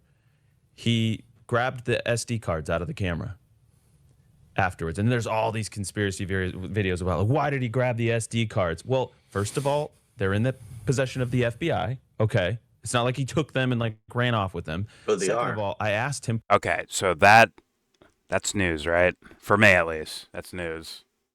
That they immediately grabbed them and brought them to the FBI, but apparently they had a copy for Candace to watch. Right? Logically? I don't know if to give them right away, but I didn't know they'd give them to the FBI. It sounded like they were withholding it, but yeah. He just implied like they weren't grabbing it for their own pleasure. They grabbed it for, like, hey, we have this evidence. Let's make sure no one steals it. He brought up the hats before, right? It's like, oh, there's a guy stealing hats, right? So it made sense for these guys to grab the SD cards, right? That's what he said they were stealing the hats, but he's saying that it's in the hands of the FBI. He's not saying like they gave it right away or how long they held back. Like it had sounded before like they didn't give it to him, but okay. But that wasn't very clear. Candace said now that they. Candace said, "Show it to me. Don't give it to the FBI." As in, I don't know if she said that to them, but she definitely said it on her show. Like, yeah, fuck the FBI. These guys are corrupt. Yeah. Play it for everyone. Like, give it away to the public. Essentially, is what she was saying. But I'm trying to figure out, like, because she saw that footage through FaceTime. Right, according to her, at least. So that would imply either a delay or a copy of it, like that they kept themselves, right? Yeah, but that also copied it. Weird. That makes sense. They would have copied it, I think. Well, that'd be weird to do because, once again, not saying you can't trust who these guys are. It's just more so like you can throw those things. Well, as soon as you get like a compressed version of something, that means that already is editing at that point. As soon as you like compress or extract from a like external hard drive or an SD card or whatever the fuck. It's in a sense editing because it's now going through another filter of things, your computer and its ability to transfer data and all that. Like there's something happening regardless. The metadata would change, right? Let's say they gave Candace, instead of like showing her on Facecam, they gave her a version. It's already changed. The metadata changes at that point, right? So thus, not saying they did anything sus. It's just saying like officially, Candace can't say she knows if she saw the actual hard copy original. That's why I'm just throwing that out there. Not saying this is or isn't the case. I'm just saying like at that point, it is feasible for editing at that point, right? Like it went through something to get to her, right? I mean, I Or still or it's think it's. possible that happened. Yeah, God. I think it's very suspicious that they grabbed the video. Like they're intercepting it. Like and that's your like your first reaction. Like how long did it take them to do that? Like Well, hats is like whatever, right? Like is that really where their minds are? Like somebody stole like swag. Okay, they just grabbed that shit. But that's very different than going into the cameras, right? Like it's a whole different story, right? But yes, that's where their mind went, and they grabbed the camera's memory out yeah, of the crime scene, like while it was still going on, right? Like that still seems very strange to me. Like I mean, at no point did they end up like tapering this off, as far as we saw. Like most crime scenes, you see, like that's they're like, what okay, nobody. But she said 4 minutes after. So I'll be fair with like 4 minutes is not a long time, right? That's not a large amount of time to where like maybe you can make a call in, like, hey, we need extra officers here. Tape the fucking place off. Let no one get anywhere near it, right? Which is what you normally do, right? You'd have like a uniformed cop guarding the area, like you can't go over here, right? And Yeah, but you have other cops like shooing people away, like, hey guys, you got to leave now, like get out of here. Is a fucking crime scene now. yeah, but you don't start moving things, right? Well, that guy was Changing things tpusa. around. He wasn't a cop. I was saying like Yeah. the idea of like 4 minutes after, right, where maybe the cops that were on location were like, fuck, we got to get them in a car and then escort them to the fucking hospital, right? Yeah. And Yeah. thus Yeah. there's no Definitely. cops left to like, even though there was that guy like with his pistol to his chest. Remember that image or that video of the guy with like the pistol? He's hiding his pistol on his Mhm. behind his hand. Maybe that guy was a cop. Maybe he was security. Either way, like the first call you make, like, hey, get some uniformed guys over there to absolutely guard this scenario. Tape it off, put caution and whatever fucking tape out there, and don't let anyone get near you or near that at all. Right? And in fact, they'd evacuate the entire area, most likely, right? Because civilians could just be like sitting on the side with camera phones, just recording everything, right? But I don't know. I don't know the call times, right? 4 minutes is not that long of a time, so I can believe that maybe someone's coming from a station to get over there. But did we even see that at all? Did we see police like I don't see that it was ever taped blocking off the off area? from any video, or at least, yeah, I haven't seen them. I've seen Like police I tape. I've seen that, but I don't know when that got there. And then we saw the construction thing happening, right? That was like days later. Mhm. But I never saw like actual like police officers like guarding the area while detectives are like looking at like every little meticulous possible sense of evidence. I like didn't see that like at all. it seemed like the whole crime scene was like how many people were like touching and moving things, right? Like you see the guy, they're like, oh, did he like pick something up? Did he this guy, like these guys kind of moved in. It looked like some handoffs or whatever. Like there was just so much going on in the crime scene that wasn't related to running away, Hmm. blocking Charlie, Yep. from more strays, or just securing the location. Like it was other activity going on, so it's like almost intentionally like messing up the crime scene. Well, the thing that we heard Candace say that I was also saying, like, as we saw that footage of the guy grabbing the SD cards, it's like, yo, he used Charlie's fucking chair, stood it up, stood on top of it to grab the SD card from that back shot, major pause, that back camera. I'm like, oh my God, I don't care if you're a fucking rookie of rookies. No one would, like, you don't do that. You have to be like one of the dumbest people ever to do that, right? To grab the chair that he was in, to move it anyway, in any form or fashion. He didn't just move it, he grabbed it to stand on it with his own feet. To grab the camera, the other evidence. Like, what are we doing? Now, this, once again, let's go down conspiracy lane a little bit. Imagine the idea of like compartmentalizing, right? To where the guy who's grabbing these SD cards was being yelled at on the phone by someone. Maybe tpusa or someone like that. Yo, grab those fucking SD cards right now. I don't care what you got to do to get them. Get them. And he's just in panic mode. He just fucks around the whole crime scene to grab these SD cards. I can leave Like their property. maybe right? some Like, room for that, but like that's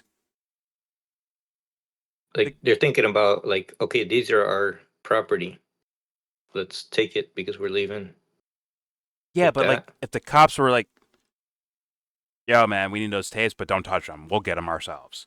Don't move them. We got guys on the way here that are gonna like secure the crime scene and grab those SD cards because that's what the detectives would do, right? They'd grab those, not the not tpusa. That's why I just came up as super weird.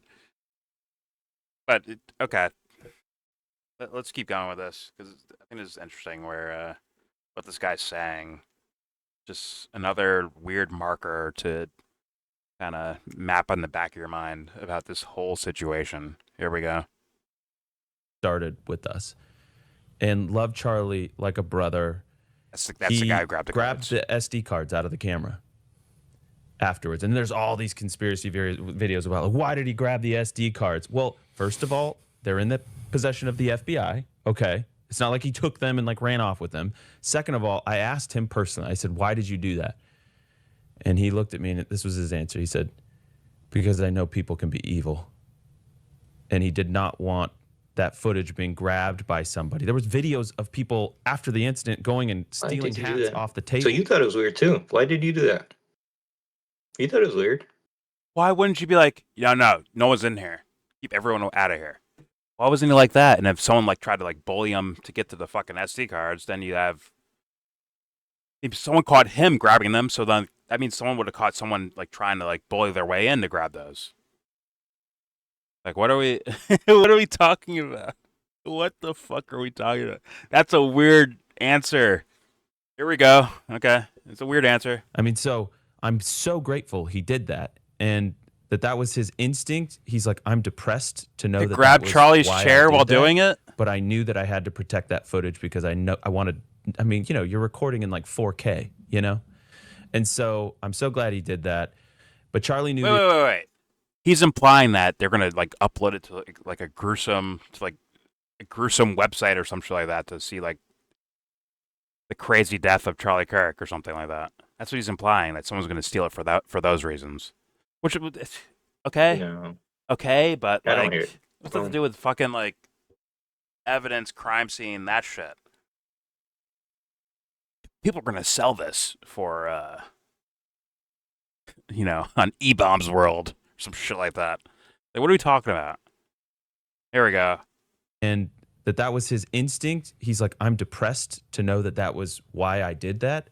But I knew that I had to protect that footage because you're recording in like 4K, And so I'm so glad he did really that. bad in 4K. But Charlie knew the existence of evil. And well, can I just say, I think that people can feel the existence of evil, and that, just to put in a sympathetic word for people who are trying to make sense of this and coming to the wrong conclusions, I think they're motivated for the most part by pure intent. I think they don't trust the authorities. They have every reason to feel that way. I know that for a fact. Not the Trump administration, just in general, like Yeah. we're not, there's been a lot of lying and it's corroded the trust. That's not their fault, actually. They're the victims That's a of good it. point. Thank you for saying that. Yeah, thank you, Tucker, for saying that. And this is the reason why Tucker is so big, because he has this perspective. He understands like what the average person is thinking here. And the average person looks at that and I think it's shady. And, saying that there was this heart-wrenching moment where you were worried because people were stealing stuff on the table, but also you took the SD card out and not the very expensive camera, which is if you were worried about stealing and theft, maybe you would take the camera. But more importantly there is he says that the feds, that he gave it to the feds, right? Now, he doesn't insinuate, obviously, that they don't have the footage. Turning Point does have the footage. That's very clear. I saw partially the footage, which means it made it back home. Wait. I'm going to back up and I'm going to hit play. Just let her say this. What the hell? You were worried because people were stealing stuff on the table, but also you took the SD card out and not the very expensive camera, which is if you were worried about stealing and theft, maybe you would take the camera. But more importantly there is he says that the feds, that he gave it to the feds, right? Now, he doesn't insinuate, obviously, that they don't have the footage. Turning Point does have the footage. That's very clear. I saw partially the footage, which means it made it back home, or maybe they had it back home because they were recording it live, whatever it is. It was being live streamed. But what he said actually conflicts with what Tyler Boyer is about to say, what he said over this weekend, okay? Tyler Boyer, like I said, he's a COO of Turning Point Action, and he went on this kind of bender, worst kind of bender, Twitter bender, defending the organization. He thought he was defending them against public sentiments, during which time he refutes what Andrew Colvett is saying about the SD cards. Andrew says the Turning Point employee was worried about theft, but Tyler says that actually he was instructed to secure the SD cards before the campus went onto lockdown. Now, here's the tweet, so I can show you that. Somebody said, rightfully, emotional manipulation and falsely equating scrutiny as some form of hate speech is not going to work here. You and Colvett admitted that the staff tampered with cameras and the most crucial video evidence in the largest political assassination in decades. Hiding makes him look guilty. And Tyler countered, dude did not tamper with anything. Yes, he did. It's a crime scene. The law enforcement officers asked them to turn them over immediately so they didn't get lost in commotion before they took everyone into lockdown. Now, that is just not true. That is not true. What Tyler is saying is not true. I spoke to that Turning Point individual, as I told you, and he never once mentioned that police officers. I explicitly asked him, why did you take the SD cards out specifically of the camera behind? And the answer that I was given, which sounded more like what Andrew Colvett said, I was emotional. I knew that Charlie was dead. And my instinct, he told me, was to make sure that I secured the footage so that Erica would not have to see it again. Like, he didn't want Erica to have to see it and have to relive it. That is what he said to me on the phone. Nothing about police officers. No one's ever heard police officers ask them to secure the footage before lockdown until Tyler Boyer tweeted this weekend. I don't like it, okay? I just don't like it. Now, so that's okay. So they held, the thing you were saying, Jesse, they were holding on to it, and then they gave it to police, essentially. Because you don't want you don't want his wife to see it, like on the internet, because if they stole it, it'd be on the internet. Okay, got it.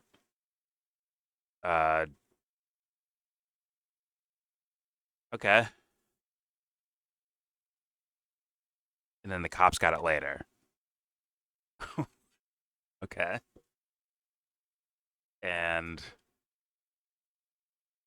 their story is still the same? I'm confused. I'm actually confused. I think we went through these like hypothetical scenarios. But when I hear it out loud, I'm just a little bit more confused again. Or as confused as I was before. Okay. There we go. Okay. Now, to be fair, Tyler is making it clear that he is responding to all of these tweets or X's, whatever we're supposed to call them, because there have been people, he says, that have flat out accused the organization of having a hand in Charlie's murder. He doesn't share when or where exactly that happened. I think people feel you're being dishonorable by not questioning the narrative. But I haven't read anybody that's explicitly accused them of murder. In fact, the tweets there's that he's responding inferences. to all seem to be pretty That's fair like in my vibe I opinion. got You know, from Candace. now regarding the Vibe. missing campus footage, there is a user that begged Tyler to file an FOIA request, and that user wrote this. Please, I beg you, focus FOIA, on getting the security Candace? footage of the sequence pre-jump off the Losi building where we can see Robinson in shot position and corroborate the story. Like file an FOIA, get that footage, keep it simple. FOIA, Candace. And he responds and he says, guys, there's camera footage all over that campus that the police have, plus all the cameras that we had. They likely won't release it until the trial. Now, there's just one problem. That is the idea I brought up. But I also got worried that it would turn into like police sketch guy showing you the trial instead of like us actually seeing the trial, if you will. But I don't know. Maybe they do a live trial thing. But the guy already he showed Candace. Fuck my life. Apparently one of these guys showed Candace already, right? Wait, question. Is he federally charged? The Tyler guy? Tyler Yeah. Robinson, I mean? Yeah. No, right? No. It's state. No, he's charged in Utah State Court. Yeah. Okay. Because federal court does not have video cameras Okay. most of the time. This is all in Utah. He There committed the are crime in Utah, incidences, and he stayed in Utah. but Right. Supreme Court is never video. You might get audio. You can get audio from Supreme Court. Or no. Well, this wouldn't be Supreme Court level, even if it was a federal crime, right? Or is that what that means? Yeah, if it's state, it's state. If it's federal, No, it's not federal. the Supreme Court.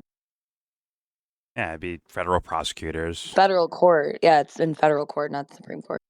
Yeah. And Supreme Court's when they're challenging like a constitutional thing, I think. Yeah. Well, Right. federal does It's constitution the as well. appeals. It's your appeals. It's your Yeah. it's your challenges to your first level trial in federal.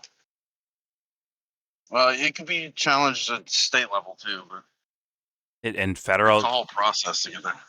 in federal, they don't do any type of, hey, here's what's going on in the courtroom, here's the case on fucking C-SPAN or some shit like that. You're saying do. that? Oh, they No. Okay. They do. Okay. Either way, it's still But state. it's not common. Yeah. It's not common. Actually, let me ask you this, guy. You fucking law-knowing motherfuckers.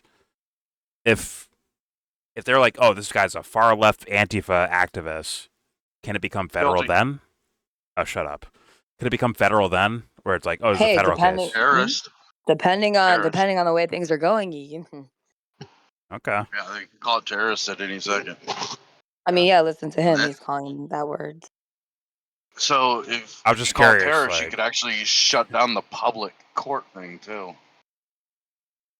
Okay. Well, I don't know. I was just curious about that. Also, I'm very curious about Candace not knowing what FOIAs are. Like, FOIAs, instead of saying FOIA, it just sounds weird to me in my mind. Yeah.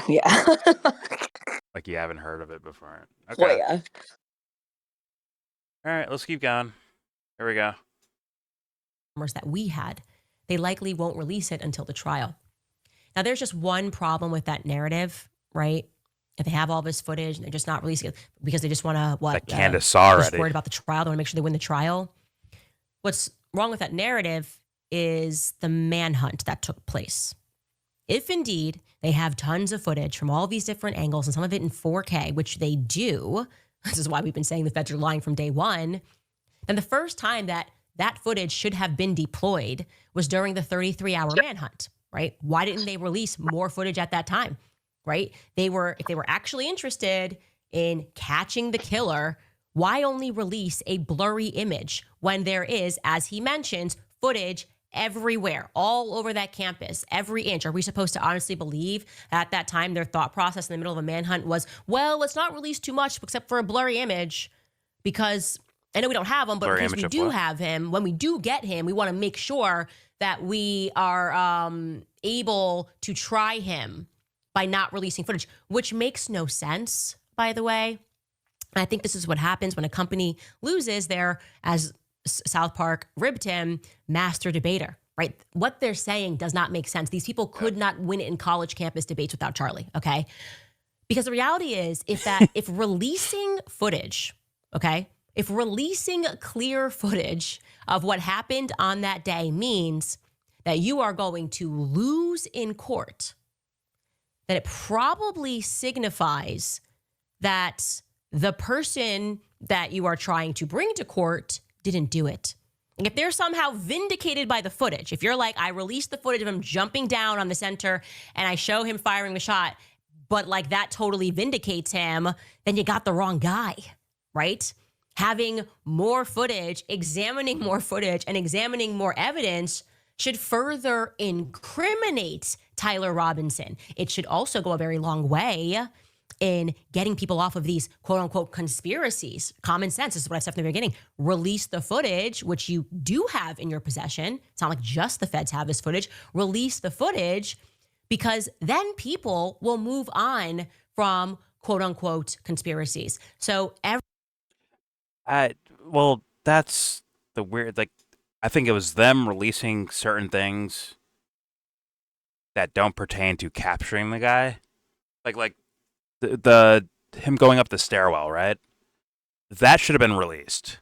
It showed like screenshots essentially of this camera, this 2025, modern camera of a stairwell, right?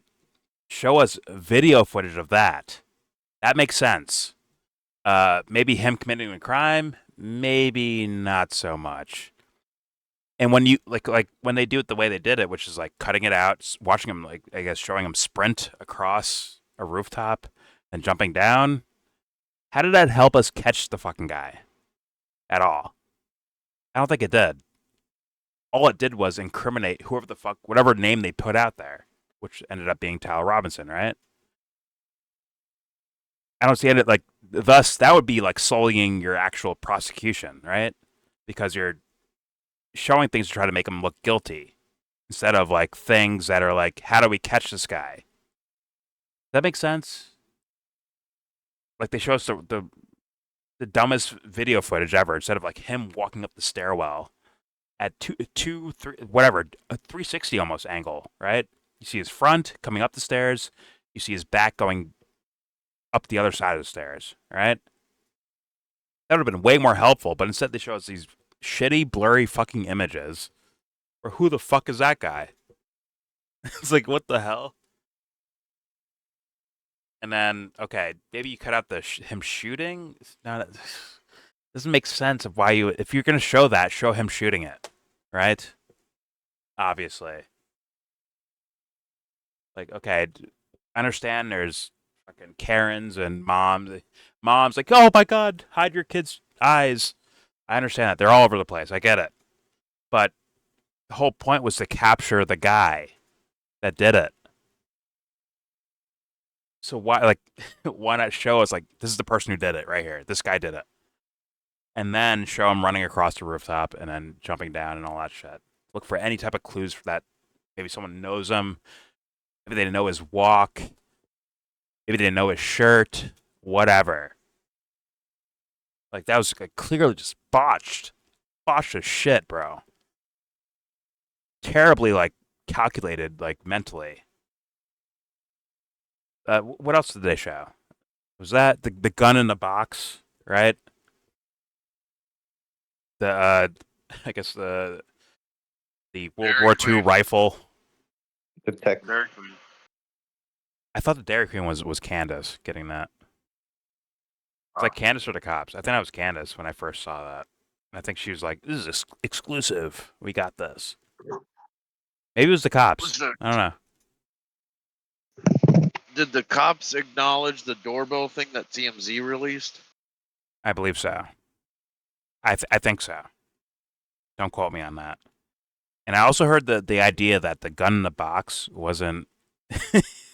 Oh, it was a example of what the gun would look like, which would make no sense So we for didn't the even other see story. the. So we didn't even see the actual gun. I heard the Valhalla guy saying that like, oh, they took back the idea that this was the gun because it has like that gun looks like plasticky, like a plastic molding looking thing instead of like a But old as a school World shine to War it. One or two rifle, right? Yeah, no. If it was World War One or two, 30-06 Right? Pause. Mauser, it would have a wood stock. Just your normal fucking wood stock. Yeah. So I think he was saying that that's what the authorities have now said, or that's what they're saying now, that the first one was just an example. Although I think you would make that very, very clear when you first do it, right? You'd be like, this is only an example footage of what the gun might look like. You'd make that so fucking clear, right? You wouldn't leave any room for people looking for like a blue gun or a teal gun or whatever, right? It's just so weird, like so weird how they handled all of this. And also, like, someone's fucked no matter what. Someone's lying somewhere in all of this whole narrative. Because the idea of the rooftop that this guy was running across, people are saying is bullshit. Now, I've heard some theories about how that might not be bullshit in the sense of like the bullets or the casings or whatever the fuck, and did they have damage to them? Were they sitting in an attic or a basement for years and years to where it wouldn't have the same velocity, maybe? But I don't know how you would shoot that accurately, right? If the bullet velocity changes and you're aiming the gun, right? Like you can't You can't account. Yeah, you can't just scope at the neck and be like, all right, it'll go there when the bullet velocity has completely changed, right? Right. But it would never be reliable. You might shoot him in the foot. Exactly. It might just like dud out. Or this guy I watched, the example he brought up, which I'm gonna leave in the description box. I forgot his name, but it's in my history. I'll find it. He's like, sometimes they don't even fire, and they get stuck in the fucking barrel, and someone fires a bullet behind that, and it like explodes in their face essentially, because the bullet is so worn out or whatever. If that makes sense. Oh shit! Maybe he was trying to give him a Donald Trump moment and just graze his ear, and he fucked up. Maybe he screamed Allah Akbar and shot the bullet straight up, and it's just such a dud. It just went right back down and landed on Charlie somehow. Sorry, dark humor, gallows humor. Yeah. Either way, at this point, I think I've heard 10 million different theories, and I'm still lost. I have no idea about the actual killing. The political and psychological aspects, I feel very comfortable in talking about. Not exactly knowing everything, but like I can like piece out scenarios of why people might be moving a certain way, politically or in a way psychologically. But the actual killing, yeah, that one's I'm still a mystery world for me. But all right, let's keep going. I mean, fuck it, keep going. There's more Candace. Everything they're saying right now doesn't make sense. And they're not smarter than the public, right? And Turning Point is not going to survive this sort of an attitude, name calling, threats to sue, calling people demonic, possessed by demonic spirits, because they're rightfully asking questions of the most high-profile political assassination since JFK. It's just not going to work. Free the most PR advice. high-profile it is not going to work. JFK. I want to show you one more thing too, because I am quite stunned by the audacity. Martin Luther King after JFK? Alex Clark to like call me out by sharing on her profile something that's just fundamentally untrue. And before we do that, I'm going to throw it to a couple of our sponsors. a first preborn Oh, because I have watched many people that I'm old people. Yep. And I All right. scrolling Yeah, that tell me, Candace. unit. Yeah. I Work it. speak to my email. Work it, girl.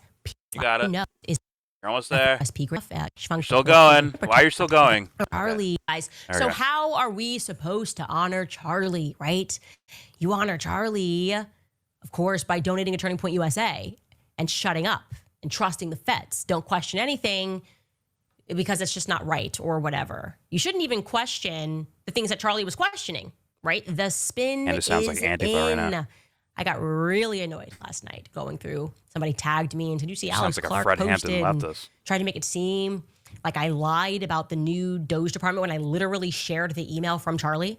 They're even using this kind of like, I call it Christian slop, okay?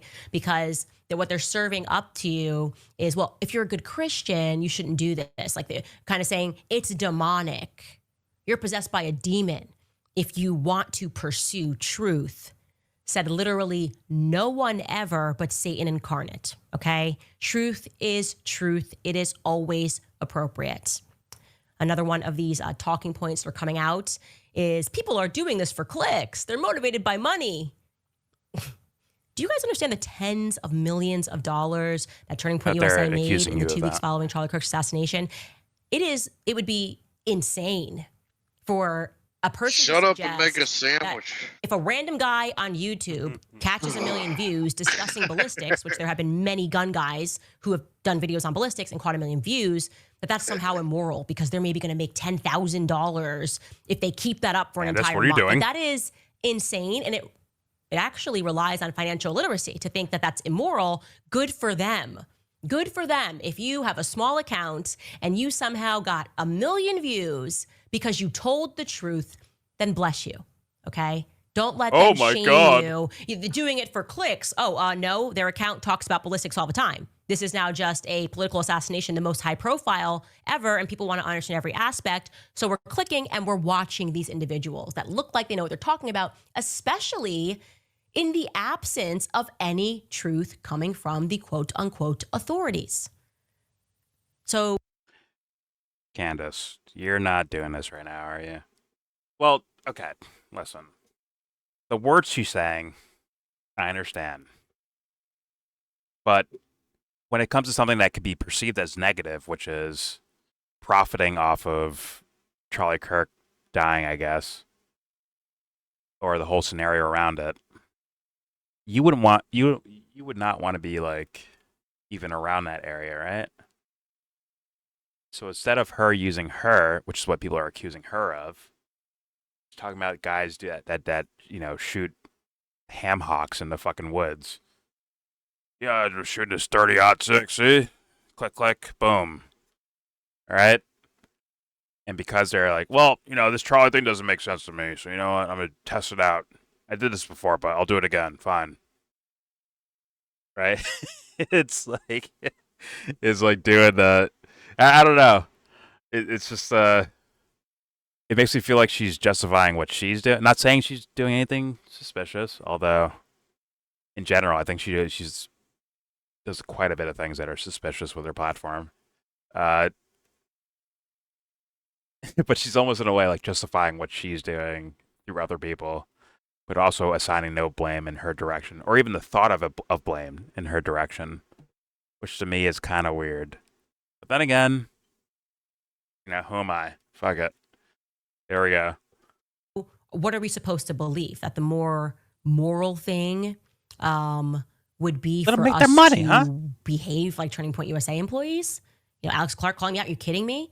Should I do what she did? And it would have been more moral for me to invite the Wall Street Journal a literal week after Charlie is murdered to photograph me in high boots standing over his memorial site at the office, like the outside memorial vigil where people mourn and drop off flowers and gifts, because that's exactly what Alex Clark did. She's taking And I thought it names. was That icky, photo it was gross, exists. but I didn't say anything because That photo everybody mourns in their own exists. way. But I got to stop saying that. I got to stop saying everybody grieves in their own way.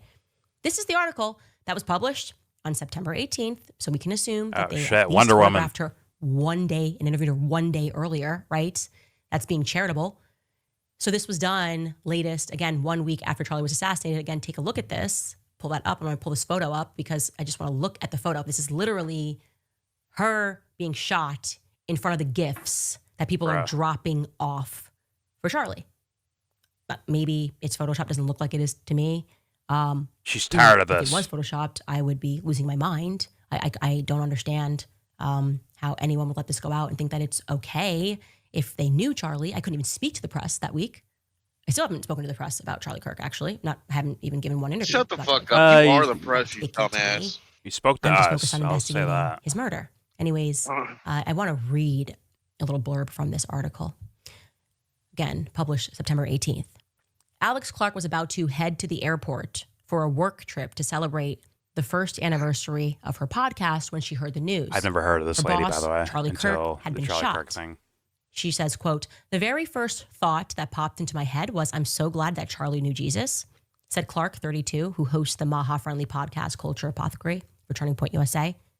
The second thought was, what will happen now? And the third thought was, thank God Trump is president.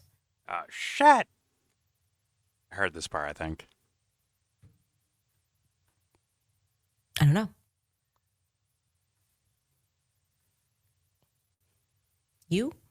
People around the world didn't even know Charlie. Okay.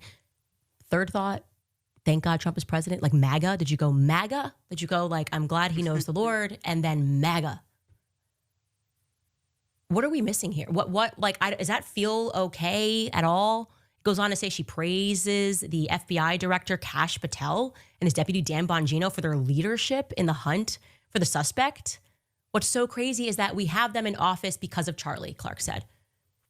What are you saying, So Candace? honor the feds, quick pick outside, and also MAGA hard. That is like, I'm sorry, I get it. Everybody grieves differently. Okay? Oh. But not that way. Charlie would do The last thought that I had as I spent Wait, Jesse, please unmute and say that again. I said Charlie would do that. He'd mega hard. Look at that. I absolutely agree. Maybe a little bit smoother. I don't know. But Charlie would, I think, be doing the same thing. I truly think so. Make it a patriotic moment, right? Yo, Candace, if you got shot and killed, I think Charlie'd be like, yo, listen, I didn't agree with everything she said, but you know what?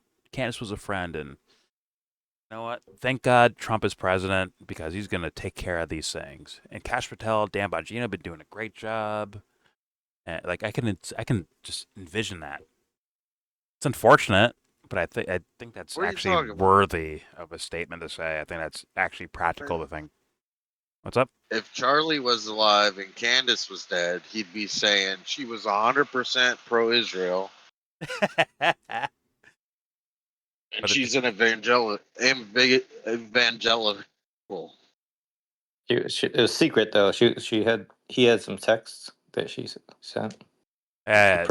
She's secretly pro-Israel. She's a fake I'll Catholic. give them to you She's in a actually month. evangelical. I'll give them to you in a month. I promise. Shot the RFK blackmail. All right, here we go. sorry, I get it. Everybody grieves differently. Okay. But not that way. The last thought that I had as I spent days crying, okay, had difficulty physically pulling myself out of bed, felt like I was being a bad mother, Forgot to make. I'm this sure sandwich. glad Donald Trump is president. MAGA. I didn't feel that way. In fact, I was angry. I remember feeling angry when Trump moved to kind of like do a same time post, Bibi Netanyahu, and then like publishes a picture of Charlie with an Israeli flag behind. Was pretty angry about that. I thought, yuck, That was that's crazy. gross. Have you no dignity and respect? Post a picture of him with his family, you know? Trying to like already sow seeds into people's minds that like, no, he like kind of died for Israel. He loved Israel so much. This would be appropriate, especially in the context of the message I just read to you. It was gross. But anyways, I don't know why. I don't know why, but the people that are critiquing us for investigating the murder are not critiquing themselves and not holding a mirror to themselves. Anyways, Alex has decided to share a Don't worry, I got you. half-truth PR spin on another I'll tweet go from hold Kyle this Boyer, mirror. where he responds to someone asking about Charlie establishing a Doge department. Again, we presented that to the public. We showed the internal email, the internal memo that went out. It was Charlie in his own words. We showed the whole email. I didn't read the paragraph where he announced that Justin Strife would be the COO, but we read the entirety related to the Doge department. And here's what Tyler says about that. He says, she took a sentence and made something up. tpusa doesn't audit every year, always has. Charlie constantly look for ways to make everything we do more efficient. That's tpusa. It operates 8 times more effectively than any other similar operation. So what did I make up? I shared an email, and Charlie said he wanted to establish a new Doge department. Why would he call it new if he was doing it every year? And wow, what foresight you had as a company that's been around for like 10 years or more, maybe even more 10 years, that you were doing Doge since the beginning? No, you're conflating, and it's dishonest. It's dishonest. The audit has F all to do with Doge. The audit is what 501c3s are instructed to do. Audit, get an independent auditor and audit yourselves, or else the IRS will hound you. Now, when you are auditing yourselves, I will guarantee you the Clinton Foundation audited themselves annually. That does not mean that there is not corruption. It means that you're doing things that are above board. From a government perspective, it does not mean that within your own organization there is not corruption. So being the CEO of the company and you sign off on the audit, that means you're agreeing with the audit and you are the final person. Like, the buck stops with you, Mr. CEO. So Charlie Kirk was approving audits that did not catch corruption. But he suspected corruption. So he wanted what he's calling Doge, which would be, just in simple layman's term, a more strict audit. That's all it would really mean. Or it could be doing like exactly what Doge did, which is find a way to like fire secretaries and shit like that. Clean up the like, we don't need them. We have printers for that. We have whatever AI for that. We don't need these people working here. Thus cleaning up your books, if you will. I'm sorry, that sounds very possible. All right, like, So, like kind of Mr. just like CEO, trimming the fat, if you will. Yeah. Mr. CEO had corruption that he was missing himself. He couldn't find corruption himself. He may be totally innocent of the corruption. That's what she's implying. Yeah. I mean, that is possible, but the buck stops with you, CEO. It is your responsibility if there is some form of corruption going on. If there is embezzling, it's on you to catch it. Maybe he was doing that, but then they killed him for it before he could figure it out. You know? Or maybe it was separate and they killed him because some other reason, but he just couldn't, he didn't have time to figure it out, I guess. Which is what I'm sure Candace or someone else might imply. I'm just saying. I don't know, though. Who knows?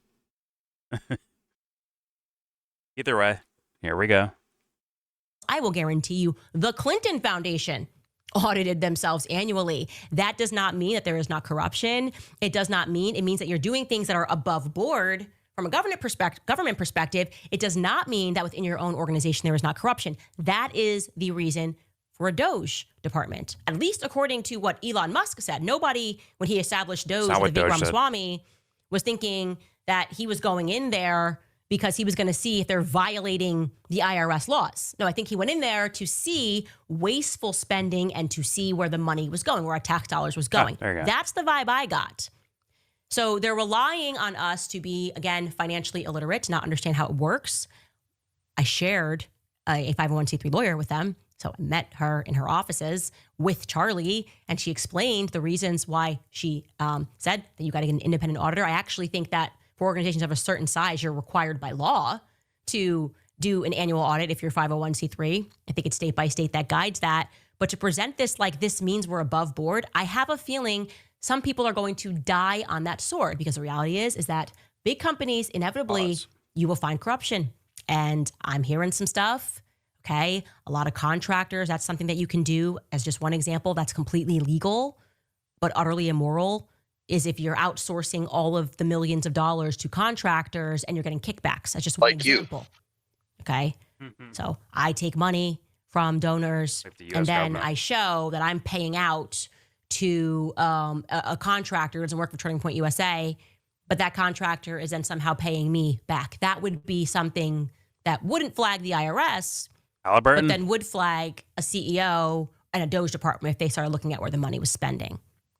I hope that clarifies matters. Now, well, if shifting gears he only slightly, I don't often reutilize the money, you would still see it and be like, how the fuck did this happen? Like, if you're selling an actual product, like, let's say you have a product for your business, and then you have an outside contractor that some reason is part of your company, you pay him, and that money turns around and comes back into the company, and it didn't come through sales.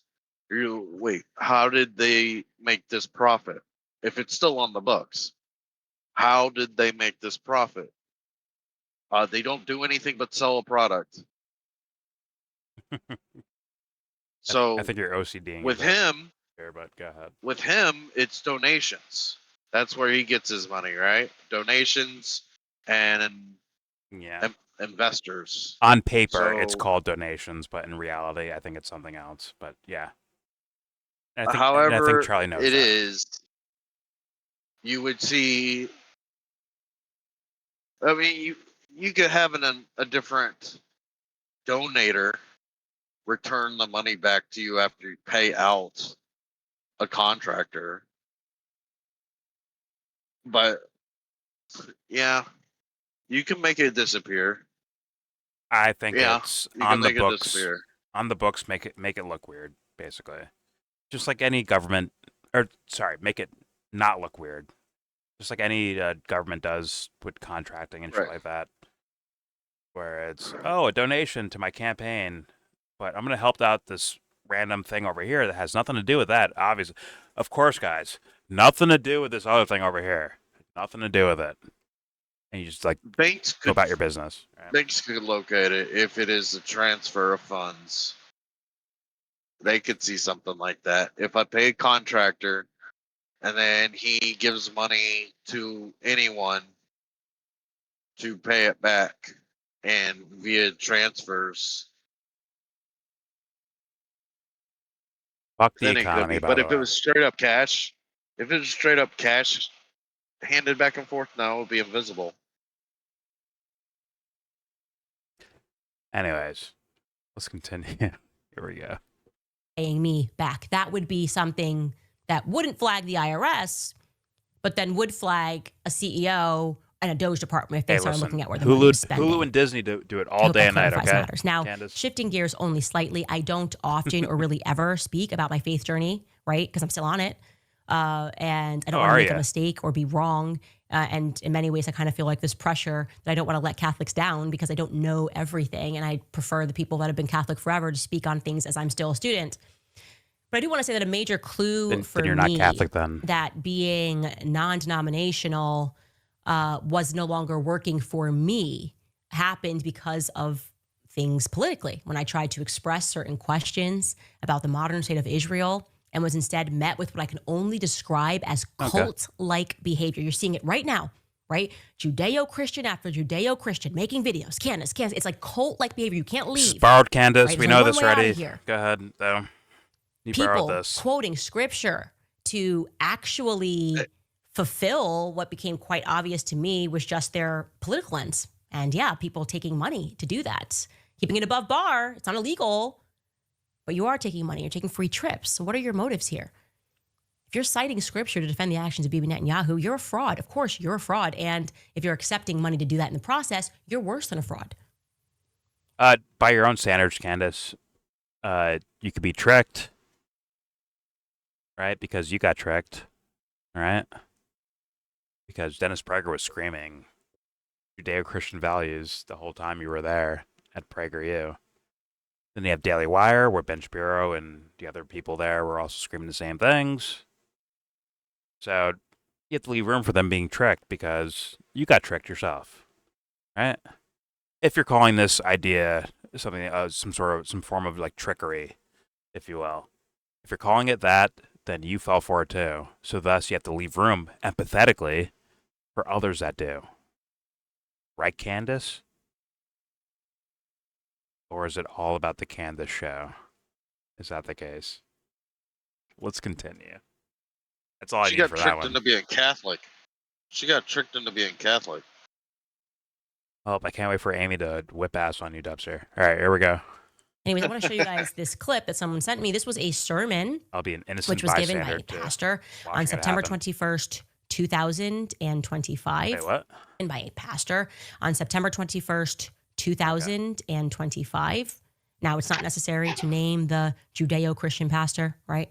I'm never trying to put any fire on them because I actually think what they're doing is important, because I find out about all of these sermons because their congregants are sending them to me, right? They've got I don't blame the them for what they're CIA doing because in their own I get to congregation, use them. and people are going, and I stopped attending that day because I realized something's not right here. I want you to listen to this pastor's words because you might too feel similarly inspired to recognize that something is wrong. And I want to also be clear here, it's not every pastor. It's going to be fair for me to say that. But pastors that have a very strong political bent, something's not right there, all right? Now, to tee this up, the title of his sermon is What Has Defiled You? And he has decided for this particular sermon to pull from Paul's letter to the Corinthians. And that specific biblical passage that he cites is chapter 7, verse 1. And it reads, the Bible reads, "Therefore, beloved, since we have these promises, let us cleanse ourselves from everything that defiles body and spirit, perfecting holiness in the fear of God." Now, you don't need to be a priest or a pastor to think right now about what you might perceive is the point of that passage. Probably thinking through it. Yeah, yep, it's important. Body, spirit. It's just the same fingernails as Big J Probably Okerson, not by the what way. you're thinking right now is that this has something to do with Megyn Kelly. You're probably not thinking Paul wrote this letter to the Corinthians because there's a point that he wants to prove about Megyn Kelly. But he's going to get there. That's how this pastor's going to get there. He's going to explain that. Take a listen. Nails would Why am I defy bringing what this you're up? saying. Because I was watching an interview with Tucker Carlson and Megyn Kelly, and this is what they said. Everyone under 30 in America is against Israel. The older generation's not, because we've seen the Six-Day War in 1967. There wasn't a You saw that? that was so No, you didn't. prevalent right now with foolish people that are so deceived, like a Candace Owens and like a Nick Fuentes, and young people are eating that up, and they're changing their philosophy on what these people say, that do not base your ideology unless somebody has a Bible open. That is where your ideology comes I want to help from. him out. First of all, your shirt. You're going to be like that tree-hugging hippie mom that I'm trying to save her kids from being bitten by a rattlesnake and dying, and she's all worried about some habitat when she knows she's not welcoming in rattlesnakes in her home. And our ideologies, when we really, really think about them, they've been formed by a society that is not basing everything they believe out of the Word of God. And I challenge you today, if I've said anything that you don't think is right, bring your Bible and show me. I don't need the Bible. Because if I'm wrong, I want to know. I'll tell you you're wrong. Challenge accepted. No, Candace. Nope. Candace, you're not doing that. Stop it. Stop it. Win the prom queen title like you that's where you belong, bro. Do that shit instead. Until you're ready to grow up. Do your prom queen shit. All right, here we go. Tracy Fleck, really look, class president. Far be it from me. I'm not a seminarian. I really don't think that is what Paul. I don't think it was about Nick Fuentes. Call me crazy. I know you guys do on Sundays, but I don't think it was about Nick Fuentes and Candace Owens and the modern created state of Israel. Again, I could be wrong. I'm open, like you, to being incorrect, but it's just like there's something that is so fundamentally disgusting, and I hope you guys agree, about using the Bible to justify your own personal rants, using the Bible to justify why you're attacking somebody, preaching a sermon. Like, just start a podcast. You can be like me, right? I'm not sitting here going, turn your Bible here, and you are, defiling, blah, blah, blah. And what this really means is like that turning point is like, there's something so incredibly evil about that. He has a quick second here when he wraps up his point about me, and I want to get to, because I've started to realize I don't even think he knows what defile means, actually. Take a listen. You need to go to the Lord and say, what has defiled me? Hopefully, some of you that have been defiled with the nation of Israel because you've been in an echo chamber of Nick Fuentes and Candace Owens, that defilement has now come off of you, and you're going to block them because they're anti what Scripture says. What defiles you? What defiles you? So I think what he is saying, that if I'm being charitable here, he's suggesting like you'll somehow be saved if you block me on Insta. What is this? Actually, what is that? I'll tell you what it is. It's completely heretical in a theological sense, but it's also unhinged. It's just unhinged. He looks unhinged. It's like so much relies on him getting his point across. He just like opens his Bible, points to a verse, and just throws it out and says whatever he wants to. He's basically me on like AIM, which is a heretic. When I was in the 8th grade, picking out quotes from like, whatever those quote websites are and just like throwing it on my away message. There's no rhyme or reason. Okay, I'm curious if this actually... I don't think it does, right? It's not coming back to the Charlie Kirk stuff that I was watching this for. Sure, Judeo-Christian pastors going after Candace. I've seen this segment prior to it, like similar story, and they were getting paid by like some sort of org or some shit like that, right? That was the previous prior video. Yeah. Maybe this one's different. God. Fucking Hawaiian shirt. Like Lethal Weapon, like background detective looking ass motherfucker, bro. Whatever. Alright. On the video there. Yeah. I'm sure the text thing was a big topic for people. It's definitely interesting. And the autopsy. Well, I was going to go with, people told me about the Candace part, right? So,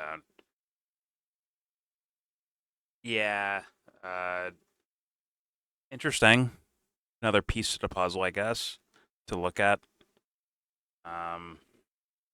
Hearsay on hearsay. Yeah. But I do agree with you that I think the autopsy part with the Valhalla guy is actually more interesting. It's more of a... For me, once again, the point is that I think that your institutions are lying to you about this particular scenario, and they're actually creating narratives out of it. And that's the thing that's got me. That's why I'm like looking at this shit personally. The other stuff is what it is. Like, I'm not mad at anyone for looking into it, whether it's like a true crime like perspective or internet sleuth perspective. I'm not mad at that at all. Like, trying to like seek truth or understanding in any scenario, I will never get mad at that. Don't know what Candace... I can't say I believe Candace is doing that, but if you watch her for the sake of that, I'm not mad at you for doing that. I'm not. He is just fucking like strangle arming people to get these certain things, which is more about her character than anyone else's. But okay, I still feel as lost as I did before. Thus, I'm not really getting anywhere, and it's turning into an examination of Candace's character than it is about what happened to Charlie Kirk and how does it apply to like some of the actions we're seeing from people that I guess surrounded him or were in his orbit of things. That's where I mostly focused at, but not getting so much, you know, in that arena. Although you know, every piece of evidence is important. I'll say that. But either way, I'll leave it there. There's your video. Hold on. Good. I would just like to note that the Catholic Church has never done anything wrong ever. Well, Christ.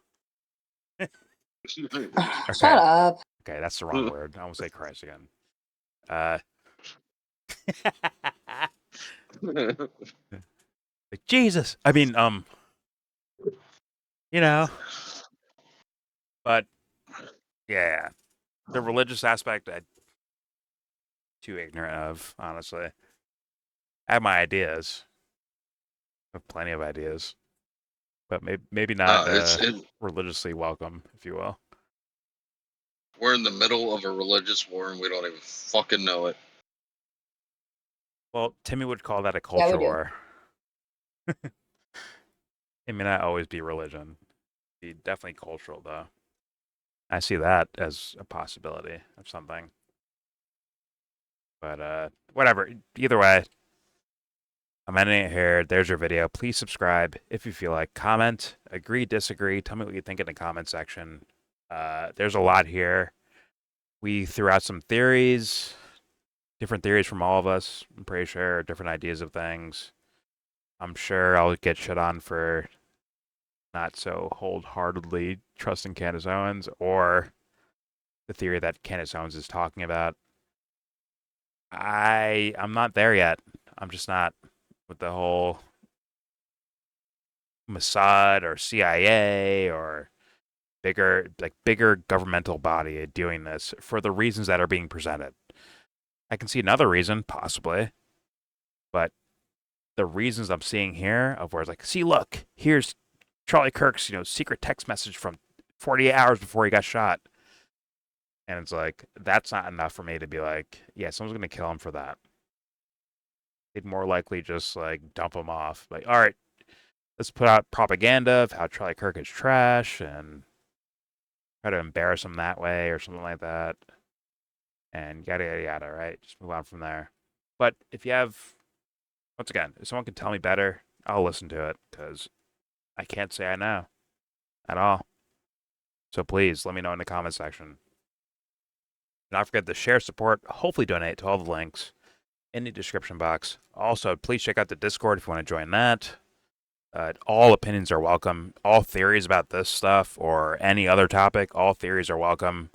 Just don't do like pornographic shit, PPs and vajayjays. Don't do that. And nothing like grotesque.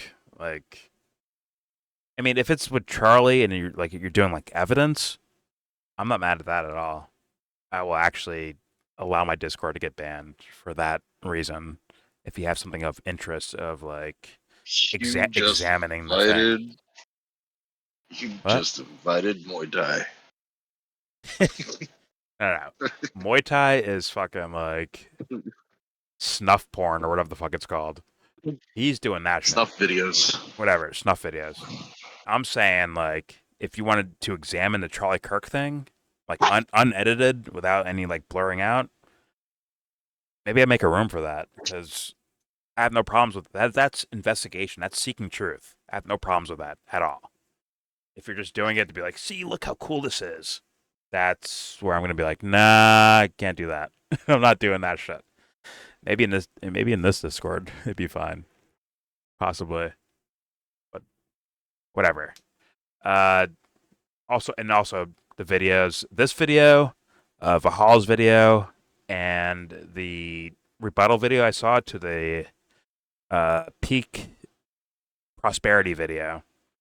I'm going to post that one as well, along with these other two videos. So please take advantage of the comment section, description box. Take advantage of that. And with all that said, please, most importantly, give this video a thumbs down.